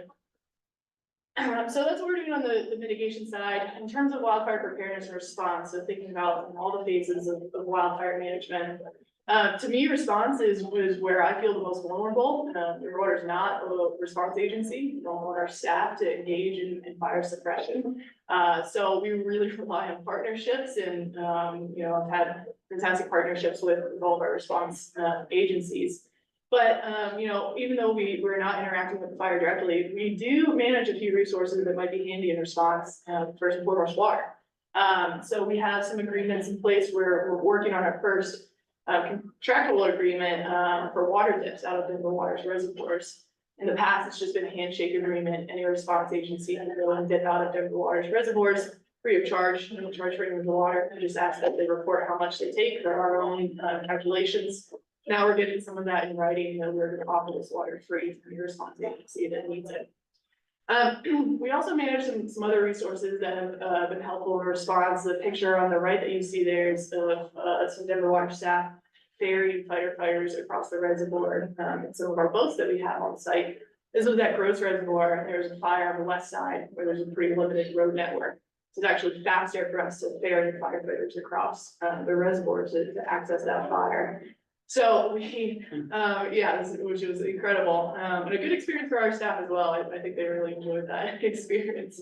But our approach as a water utility has been to try to inventory these resources that we can offer to response agencies, work at that facility specific level, and pull in the local fire districts, the local ranger districts from the Forest Service, DFPC, and the other relevant partners, so they know what resources that we have available that we can learn in fire response. Really, I think all this it's in our best interest to be able to manage or contain a fire when we need to. And so offering these resources, I think it's just a smart contribution from Denver Water. Madeline, do any of your facilities generate electricity as well, or? Yes. So you are a utility as well? We don't sell that electricity. We can use that for our own operations. We have 4 hydroelectric dams that are regulated by Federal Energy Regulatory Commission. But we don't sell that energy to Xcel or back to the grid. We use that for our own operations. And that's a whole other. Yeah, it's really fun to do. I leave that to another department when I can. And then moving to the next phase of the wildfire management cycle in recovery. I think we've all experienced the greatest impacts to water come after the fire's out, comes in this recovery phase. In all honesty, because Christina is the only Denver Water person here, I can probably say this. If a fire burns down one of our facilities, if it burns out a treatment plant, it's a cost, absolutely. We can rebuild that. We can rebuild that facility. We can rebuild that structure. We have learned, again, through the example of Buffalo Creek Monument, we can't rebuild the burn scar for a watershed. So this is really the costly and most impactful part of wildfire for a water utility. Which is why you'll see water utilities so active in this space. You saw Northern Water's example this morning. So I have just some pictures and examples here of the 2020 Williamsburg fire and some of the recovery mechanisms that we did on that fire. Our goal really in that first few years in the initial stabilization to stabilize those hill slopes, keep the sediment on the hill slopes instead of in our reservoirs, and protect our infrastructure. So to that end, on the Williamsburg burn scar, we worked with a youth corps to install those log erosion barriers on the hill slopes that we believe were most threatening to some of our infrastructure up there. As you can see, they filled in really well and been pretty effective at retaining that sediment. The next picture there is you see us installing a rolling dip on that road. And in the Williamsburg burn scar, it was a really kind of interesting case that this was such a remote area in our watershed. And when we did an analysis to determine what infrastructure was most at risk, it was actually that road. Under that road that you see there, we have a pipeline buried. It's not far underneath the road. It's only about 3 feet underneath the road. And that feeds our water supply to the Gumlet Tunnel and eventually makes its way to the treatment plant. So we were really concerned about that road washing out. The road washed out and exposed that pipe and damaged that pipe, it would be incredibly expensive for us to fix. So we built this rolling dip in the road to provide a channel for the water, if that culvert there that you see is overwhelmed, the water to move off of the road instead of washing it out and exposing that pipe. And then that targeted seeding effort that you see in the far right picture there. I also want to note that picture, I took that in September of this year, and that's still what the burn scar looks like 3 years after. Very, very little recovery. That's also at 11,400 feet in elevation. So it's incredibly high elevation burn scar. So we did some targeted seeding. We chose a grass seed mix to put down on that landscape. It's close to the hill slopes with the log erosion barriers.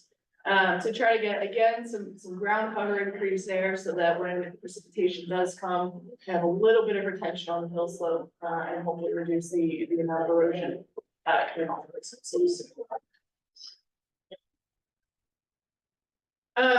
Okay, moving into the portion of, how to get better at deciding where to work to protect our water supplies. I did see Brett online here, and I feel like a bit of an imposter presenting on this part with Brett on. So Brett, interrupt me and correct me, where necessary, but through the From Forest Causes Partnership, we partnered with CFRI to complete this risk assessment and decision support process, or RADS.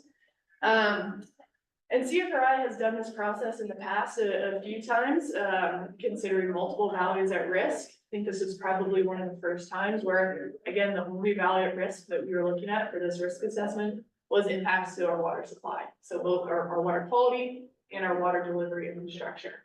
So to effectively assess that, the only components that were really factored into the risk assessment were erosion and debris flow. You can see we did debris flow in 2 different ways: debris flow that would reach a reservoir and debris flow, excuse me, that would reach conveyance infrastructure. So you think pipeline or conduit or something like that.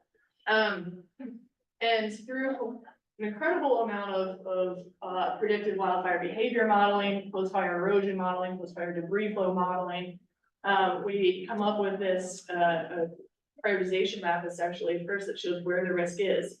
And then CFRI is able to take that a step farther with this treatment optimization, show where the risk is, but what can you actually do about it? And I apologize, these captions are a little bit small here. They're able to nail down what type of treatment would be most effective, essentially a bang for your buck treatment to reducing the risk. And so we chose a $90 million budget for this process. You can see there the treatment polygons where it recommends prescribed fire versus a patch cut versus mastication versus thinning and prescribed fire, which is incredible to me that we can nail down that specifically, that in this one area in the watershed, we can best reduce our risk by this specific treatment type. You'll see here an uncapped and budget caps maps here. If we don't cap how much prescribed fire we can use, it essentially tells us to exclusively use prescribed fire. That's how effective prescribed fire is. But we know operationally, we probably can't do prescribed fire throughout the entire landscape. So we capped the budget of prescribed fire that we're able to do at about 60% of the budget. And if you do that, then that results on the map on the right, gives you some different options of different treatment types that you could do. Again, to move the needle the most in terms of reducing risk specifically to our water supplies. And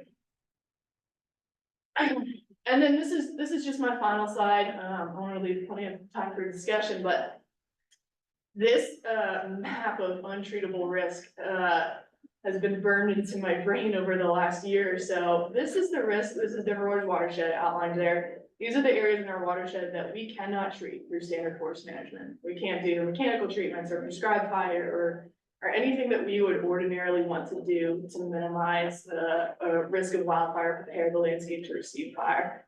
That's because this is either wilderness area or roadless areas, or is inaccessible in some way. That's a good amount of our watershed that we can't mitigate risk in through our standard practices. And this, I think, has really started turning the wheels of what else can we be doing to minimize impact. If we can't mitigate, how do we minimize impact? And what we've turned to in the Wildfire Ready Watersheds program, I hope provides us a little bit more direction for this. But we've been looking at this process-based restoration techniques, and that's an example of Denver Water's first project that we did. Our colleague Allison Witheridge led this one. to install these post-assisted log structures in areas downstream of that untreatable risk. So it's capturing sediment that's coming off of the landscape naturally. But if we have a fire, that's also a great structure that we already have in place to capture some of that sediment and debris and that flooding that we expect to occur. My goal through Wildfire Ready Watersheds is not to wait for a fire to happen, to start installing some of these, get them on the landscape now. They're gonna provide additional benefits as is. But I think this is kind of our next step as a wildfire community that we need to be thinking about is where we can't manage how we've been managing in the past, what are our alternatives? And that's all I have. These are some AWWA source water protection promos here. Yeah, I'm happy to take any questions. Mark, you have a question? Yeah, Mark and then Jody. in the past, almost all forest management efforts and techniques of ours have been pretty much SMZs, stream-side management zones are off limits. I think anymore that we have the technical ability, possibly the equipment and knowledge, that when you have these fire events, as you said earlier, I'm taking notes here, about you can't rebuild a stream course. I think it's imperative that you actually manage those SMZs, not stay away from them. I think you gotta reduce the fuels in them. And I think because that's your buffer and that's your protection for your streams that you so desperately need. And that's, I realize that's a huge shift in thinking in forest management, but I think you're gonna have to go back to the water side and look at managing SMGs, because that's your biggest protection. And as you mentioned earlier, in your wilderness areas and stuff, as that water works downhill, if those streams are managed, those stream side management zones are under management and they don't burn, and you haven't burned them, and that gives you an additional tool to manage the water coming down. So, I mean, just as a suggestion, I think you should look at, completely relook at SMZs, and because those are, if you don't manage them and you get a major wildfire, you burn them. And like you said, they're gone and you can't rebuild them. So, just a thought. I think there's so much value in having that little bit of a buffer, an unburned buffer on your stream, and around your stream. And as Dave mentioned, we've been serving on this national commission. That's one of the recommendations that we called for, was additional research into the SMZs. We asked the Joint Fire Science Center to look into that for additional guidance of how we should be managing these areas, because I do think it's incredibly valuable. You have an unburned buffer for any flooding or sediment debris flows that's coming off of birds, start to hit that buffer before it hits the stream and settle out there instead of in the stream. It's incredibly valuable. Thank you. I was hoping you can go back a couple slides back to the captain hat. Sure. And because it's been a long day, my eyes are just not focusing, I'm still kind of, my eyes are seared from earlier, but, can you go back and clarify, are you saying that the map on the right, you're able to treat more or have more options and have a bigger treatment with the capped budget versus the uncapped budget, or what are you trying to state there? I apologize, I did go through that very, very quickly. So, if we do not put any restrictions on, what treatment that we can use, the map on the left is what the model produces, that uncapped model. So we say we have $90 million, these are the risks to the watersheds in these areas, what treatment would be most effective to reduce that risk? The one on the left is what it tells me to do, and the two that are called out there are prescribed fire in blue and patch cut in that orange color there. As you can see, almost all of it is prescribed fire, the blue that's in the map, that's where it's telling us to do prescribed fire. We just made the decision that we probably can't do that much prescribed fire in a year, just given capacity constraints and social license and, all the other barriers that we know of. So to adjust for that, we set a limit on how much budget per year could be used on prescribed fire as the way to constrain that in the model. So if we constrain how much prescribed fire we can use at 60%, oops, I'm gonna advance, I didn't mean to. At 60% of our budget, we can use 60% of our budget to do prescribed fire. what are the other alternatives that we can do for that other 40% of the budget? And that's what the map on the right produces. The treatment types they call out there are prescribed fire, again in blue. It says complete, which is a mechanical treatment followed up by prescribed fire, that's in green. The maroon, purple is mastication, and then the orange again is patch cut. So it's just giving us alternatives. If we can only do a certain amount of prescribed fire, these are the areas that it's most valuable to do prescribed fire, and these are alternatives we could do. If I might have a second question, very curious about, the, restoration of, I won't say failure, but failure to thrive of these. And I've been, I don't know, Senator Cooper's office wants me to start saying burn areas, they don't like me to say, I don't know, but that, whatever, burn areas, so I know we're seeing that in our county too. I don't know if you're researching that, or is that, you know, are we seeing that across the whole state? All the burn areas are struggling to recover, and then that makes our marathon even a tougher marathon. Yeah, I think from the research, and Christina, feel free to chime in, the research that I've seen has shown that the soil type is probably the most limiting factor in that burn scar. On the Williamsburg fire, I think there's other elements that can factor into that as well, and I know up north, one of the issues that we're having on Williamsburg is that area is previously impacted by the mountain pine beetle. So there's no live tree source when that burns, for any regeneration to happen, so there's those compounding disturbances as well. But for us in the Buffalo Creek and the Haman, it's come down mostly to the soil type. We haven't done a whole lot of research beyond that. We have a monitoring plan for 20 years, both when we created planting and the need bird scar coming up. Hopefully this summer that we'll get some data on the survivability of the trees that we planted. That's really been the focus on the research that I've seen. Anything else? Yeah, I think the only thing to add is, in addition to forest deposits, we also have the Denver Waterlands Agreement with the State Forest Service, and they've been doing plantings since the Haman fire in 2002 around the facility around Cheeseman, like the lands around Cheeseman. And I know that they've been doing tree survivability inventories and things, so I think we have a lot of that information that we can share, but it's bleak. So I think we have data.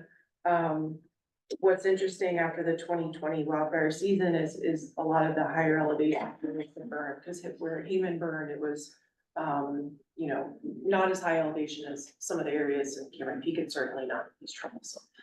So it's like a completely different burn scar with Williams Fork, where Madeline had that photo from over 11,000 feet.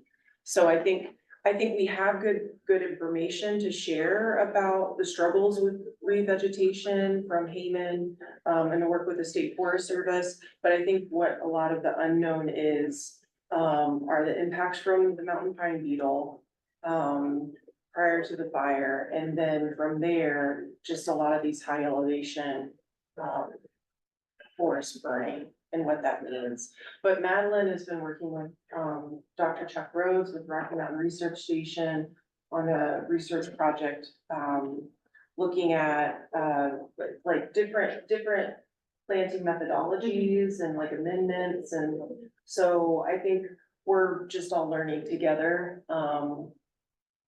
Yeah, that's a good point. We're monitoring everything that we're doing on the Williamsburg fire, because I don't think I've seen a good data set for, 20 years ago, what we were doing on Maine. And so when we are planting in Williamsburg, we added a slow release fertilizer. It's in some plots, a hydration gel in some plots. We're going back and monitoring the survivability every year. So far, it's like a 70% success rate. So we'll see long term.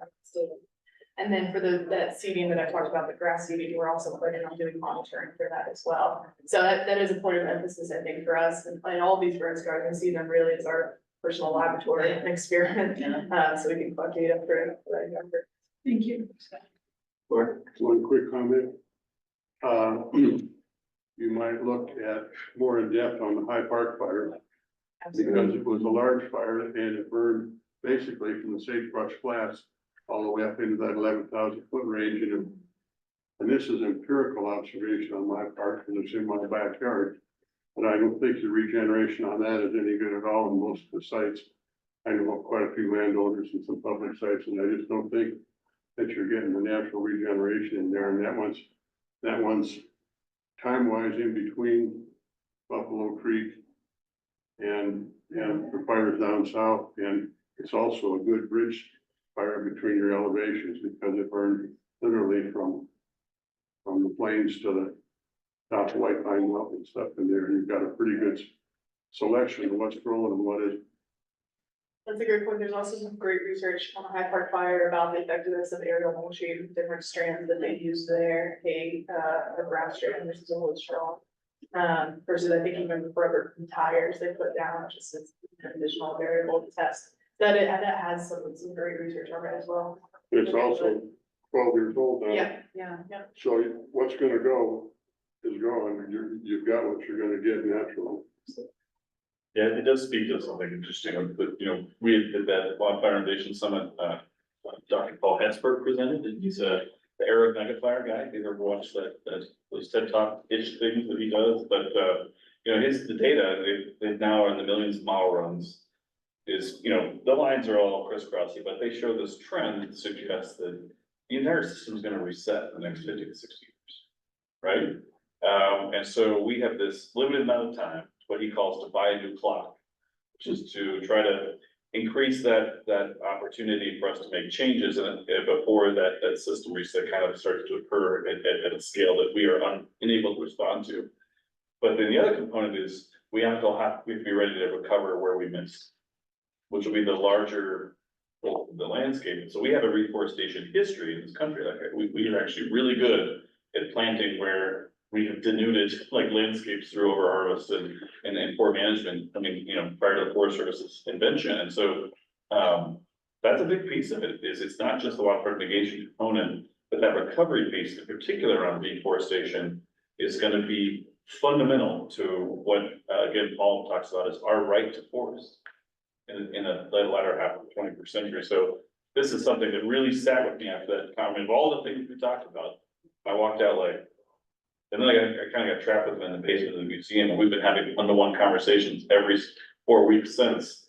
And it's like, you know, there's all the challenges around with the system migration, and we plan the same thing, and I mean, that's a lot, but I'm telling you, like, that recovery piece, in particular reforestation, is really gonna be fundamental to our success in ensuring that there will be forested landscapes to achieve all the watershed objectives we talk about in the out year, in the future generations. I think we need to be able to talk about both of those, the recovery piece and the resiliency piece, out of like the same sides of our mouths, such that we activate again across the entire need. And you know, it's hard because there's limited resources, a lot of competing priorities, but the impacts are so significant. Our rebuild nursery is gonna provide all the seedlings we need. That's the addition. We have an architect, we have our first design, it's very exciting, so let's move forward, and we're in the process of getting ready to make a sizable federal request for the water support. It's a huge turnaround for me, because I've always been a fan of natural regeneration, but this is a new ballgame and a new time, and it's a new scale. And that's been the Forest Service's approach, is natural regen over, and it is, you know, it has worked generally. But we're seeing sizable landscapes not recover because the seed source is unavailable and the soil conditions are unable to support. And I always tell folks, it will recover, it will reforest in 200 to 300 years as both plants and animals spread seed source from other places, but I don't think the public's good with them. Other questions? Yeah. Yeah, I just was gonna ask you like, so. And first off, congratulations to Denver Water for making that kind of an investment, and thank you for making that kind of investment, because I think it's huge. And you guys are an example nationwide, right, of what can be done. Have you had any natural ignitions or anything that like have sort of proved out that you're on the right track? And I guess getting back to that success story piece, is there something you can share with all of us that would be helpful to take back for? Yeah, absolutely. We had 2 case studies of an unplanned ignition running into a Forest Fosses project where we've seen it alter the fire's behavior. One was up in Director Gibbs' neck of the woods in Summit County. This was back in 2018 was the Buffalo Mountain Fire, I believe. This was a fire that burned on a red flag day right near some condos in Silverthorne. It was estimated, Wolf is estimated that fire had continued to burn, it would cause about $1 billion of damages. Instead, it ran into a fuel break that Forest Faucets had funded a few years earlier. There was about $1 million investment at the time to complete that fuel break. Stopped the fire laid down to the ground, gave firefighters a chance to access that fire. They were able to put it out without a single home lost. So $1 billion essentially avoided for a $1 million investment. $1 million upfront sounds like a lot of money, and then you can learn from that example and really show the return on investment there. The other example that we have is near Bailey, Colorado. In 2019, there was a fire called the 64A fire. That burned in the U.S. Forest Service treatment on the Pike, called the Payne Gulch treatment. Started directly within that treatment area. Again, because of the thinning that we had done a few years earlier through the Forest Faucets, firefighters were able to access that, stayed under 100-acre fire there. So 2 really concrete examples. We also have a return on investment or a cost benefit analysis that we did with CFRI and CSU that showed the potential return on investment for Denver Water's investment. It was a retrospective analysis, so they looked at what we've done from 2010 to 2018. They said the potential for our return on investment was a positive $234 million return on investment through that $60 million we invested. So we do have some good concrete numbers and case studies to show that we're on the right track. Other questions? Any questions for folks that are online? I can't quite tell. Can stop sharing this meeting, sorry about that.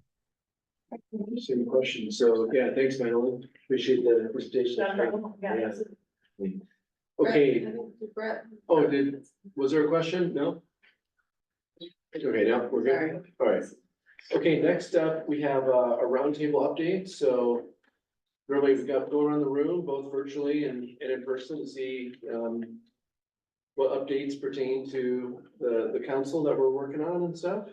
Any information to share, or we could start here and go around, or no pressure, or just raise your hand if you have something you want to share. Ethan, we'll start online. Hi, everyone. Thanks for those great presentations. I just wanted to put a quick update out there that the CSFS, we have been working with the Natural Resource Ecology Lab in addition to the Pacific Northwest Research Station and CAL FIRE to adapt their carbon accounting framework for the state of Colorado. And we are in the stages, we are writing that report, and we are going to be sending it to the governor's office shortly for them to review. But this is a really big step forward in our use of FIA data that we also collect here at the CSFS to sort of look at carbon as a whole across our state in the forested ecosystems we have, as well as looking at the harvested wood products side of things and how that is contributing to carbon storage from our forests. So it's a step in the right direction, but it gives us an ability to at least quantify the carbon we hold in our forests and look at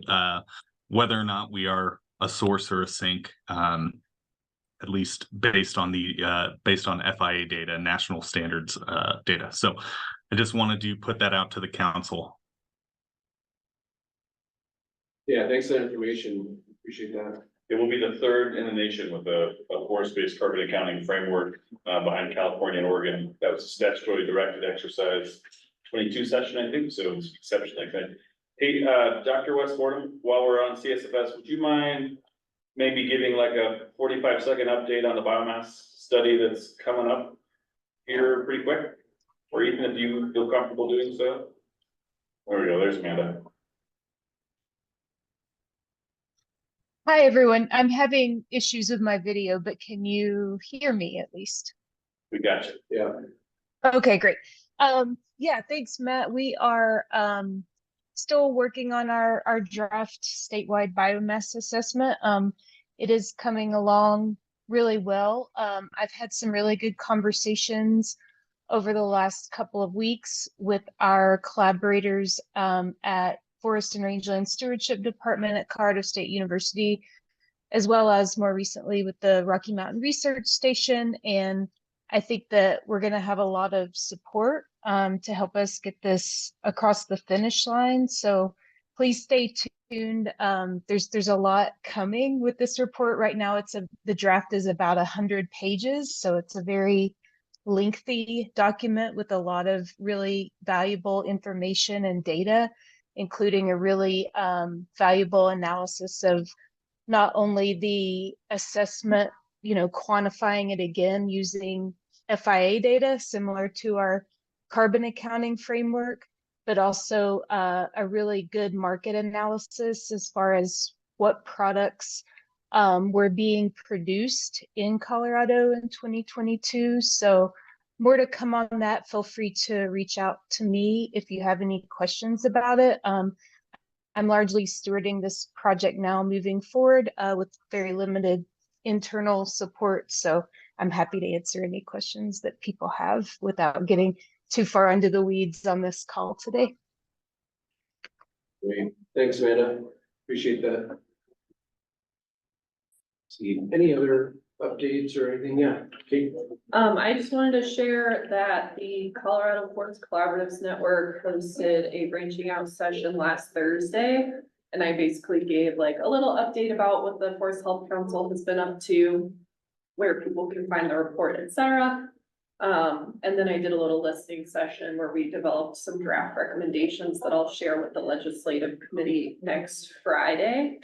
So I'm not going to share them today because they're out for comment and adjustment. But if you want to tune in, please do. I'll do that on the legislative committee next Friday. And then hopefully 2 weeks after that, we'll have a couple of the collaborative groups come in and actually like share their perspective directly on the legislative committee meeting.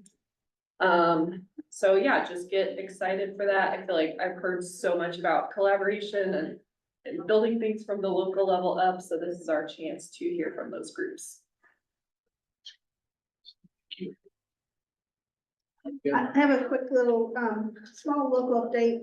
This is not official, but Loudoun County is gonna put, some money towards the partnership with Loveland Fire Rescue Authority and Colorado State Foresters, and I believe that CSU partners too, but there's a pilot program for workforce development, paid internships to do 40-hour work weeks for mitigation work in Larimer County, and they we're helping with some of the uniforms and some of the costs, and the Loveland Fire Rescue Authority is having some of those interns stay in their new fire station dorms. So they're actually living in the fire station dorms and being able to go out and do work, and Larimer County is going to put some money towards that. That's super cool. Very exciting. Awesome. They get a little time with us, a little time with Loveland Fire Protection. It's super cool. Are there any like press releases about that? Not yet. Because I just got approval for that yesterday, so Yeah. it's Speaking time. of, Yeah. But we will certainly celebrate it, and it may be a feature of our newly launched podcast, which you may have engaged with. Where I try to sound like Michael Barbaro.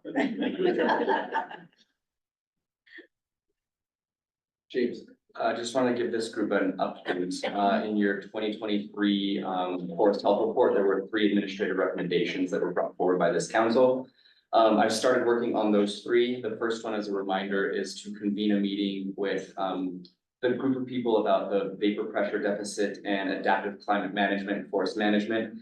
I reached out to some of our friends at CSU, and hopefully they're reaching out to some of their friends who have more connections than I do to start to convene some of those meetings. The second one is a conversation between the CSFS and DFPC, specifically the Prescribed Fire Subcommittee of the Fire Commission, and talking about what we need to do in order to kind of look at that in a wholeheartedly kind of like full capacity. So I reached out to members of the Fire Commission, members of the DFPC.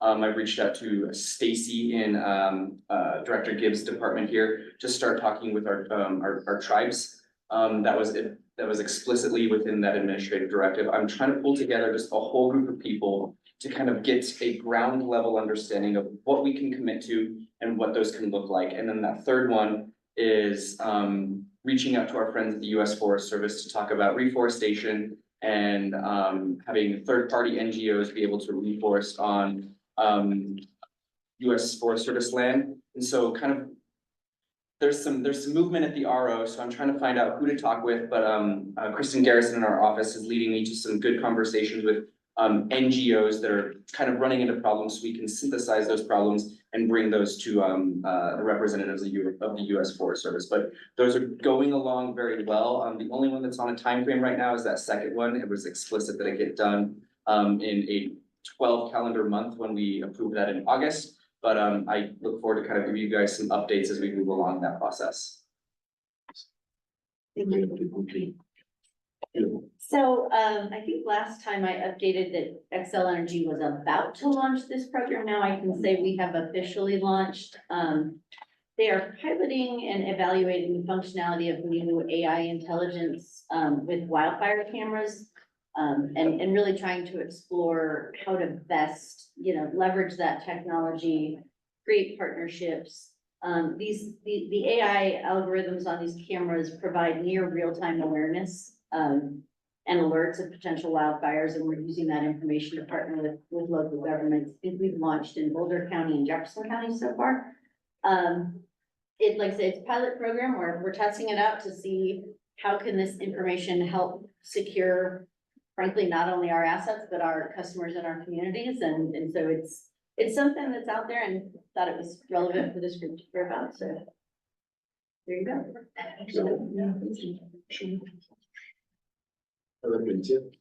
We talked about wildfire ready watershed, so just want to give an update on that for Denver Water. We're involved in 3. So one is the North Fork of the Upper South Platte, so the watershed that goes to Strauchan Springs, essentially, the photos that you saw, all the debris in the reservoir, that's Strauchan. So working on that one. We're contributing match as well as Aurora Water. Jefferson Conservation District is the fiscal agent for that, so we're working on wildfire ready watershed there. We're working on one in Grand County in conjunction with Northern Water. And our interest is Fraser in that one, Fraser watershed. And then the third is in the works with Blue River Watershed Group with Summit County. So, yeah. Thank you. Good updates. Yeah, online, Commissioner Church? Yeah, La Plata County, we're continuing to work on the Florida watershed. That is drinking water for Durango. That's a joint project between Durango and some congressionally designated funding, some Forest Service grants, C-SWAP, co-swap funding, and that's going extremely well. The log trucks are rolling through Durango towards Montrose. The other thing we're doing is we're evaluating some software. CalTopo is a digitizing and mapping process, as well as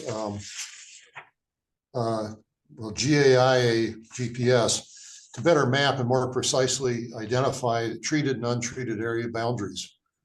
And that looks promising. We've got 4 people trained in that. And as soon as we can get up in the mountain, the snow melts, we'll be starting that process and then trying to look at database.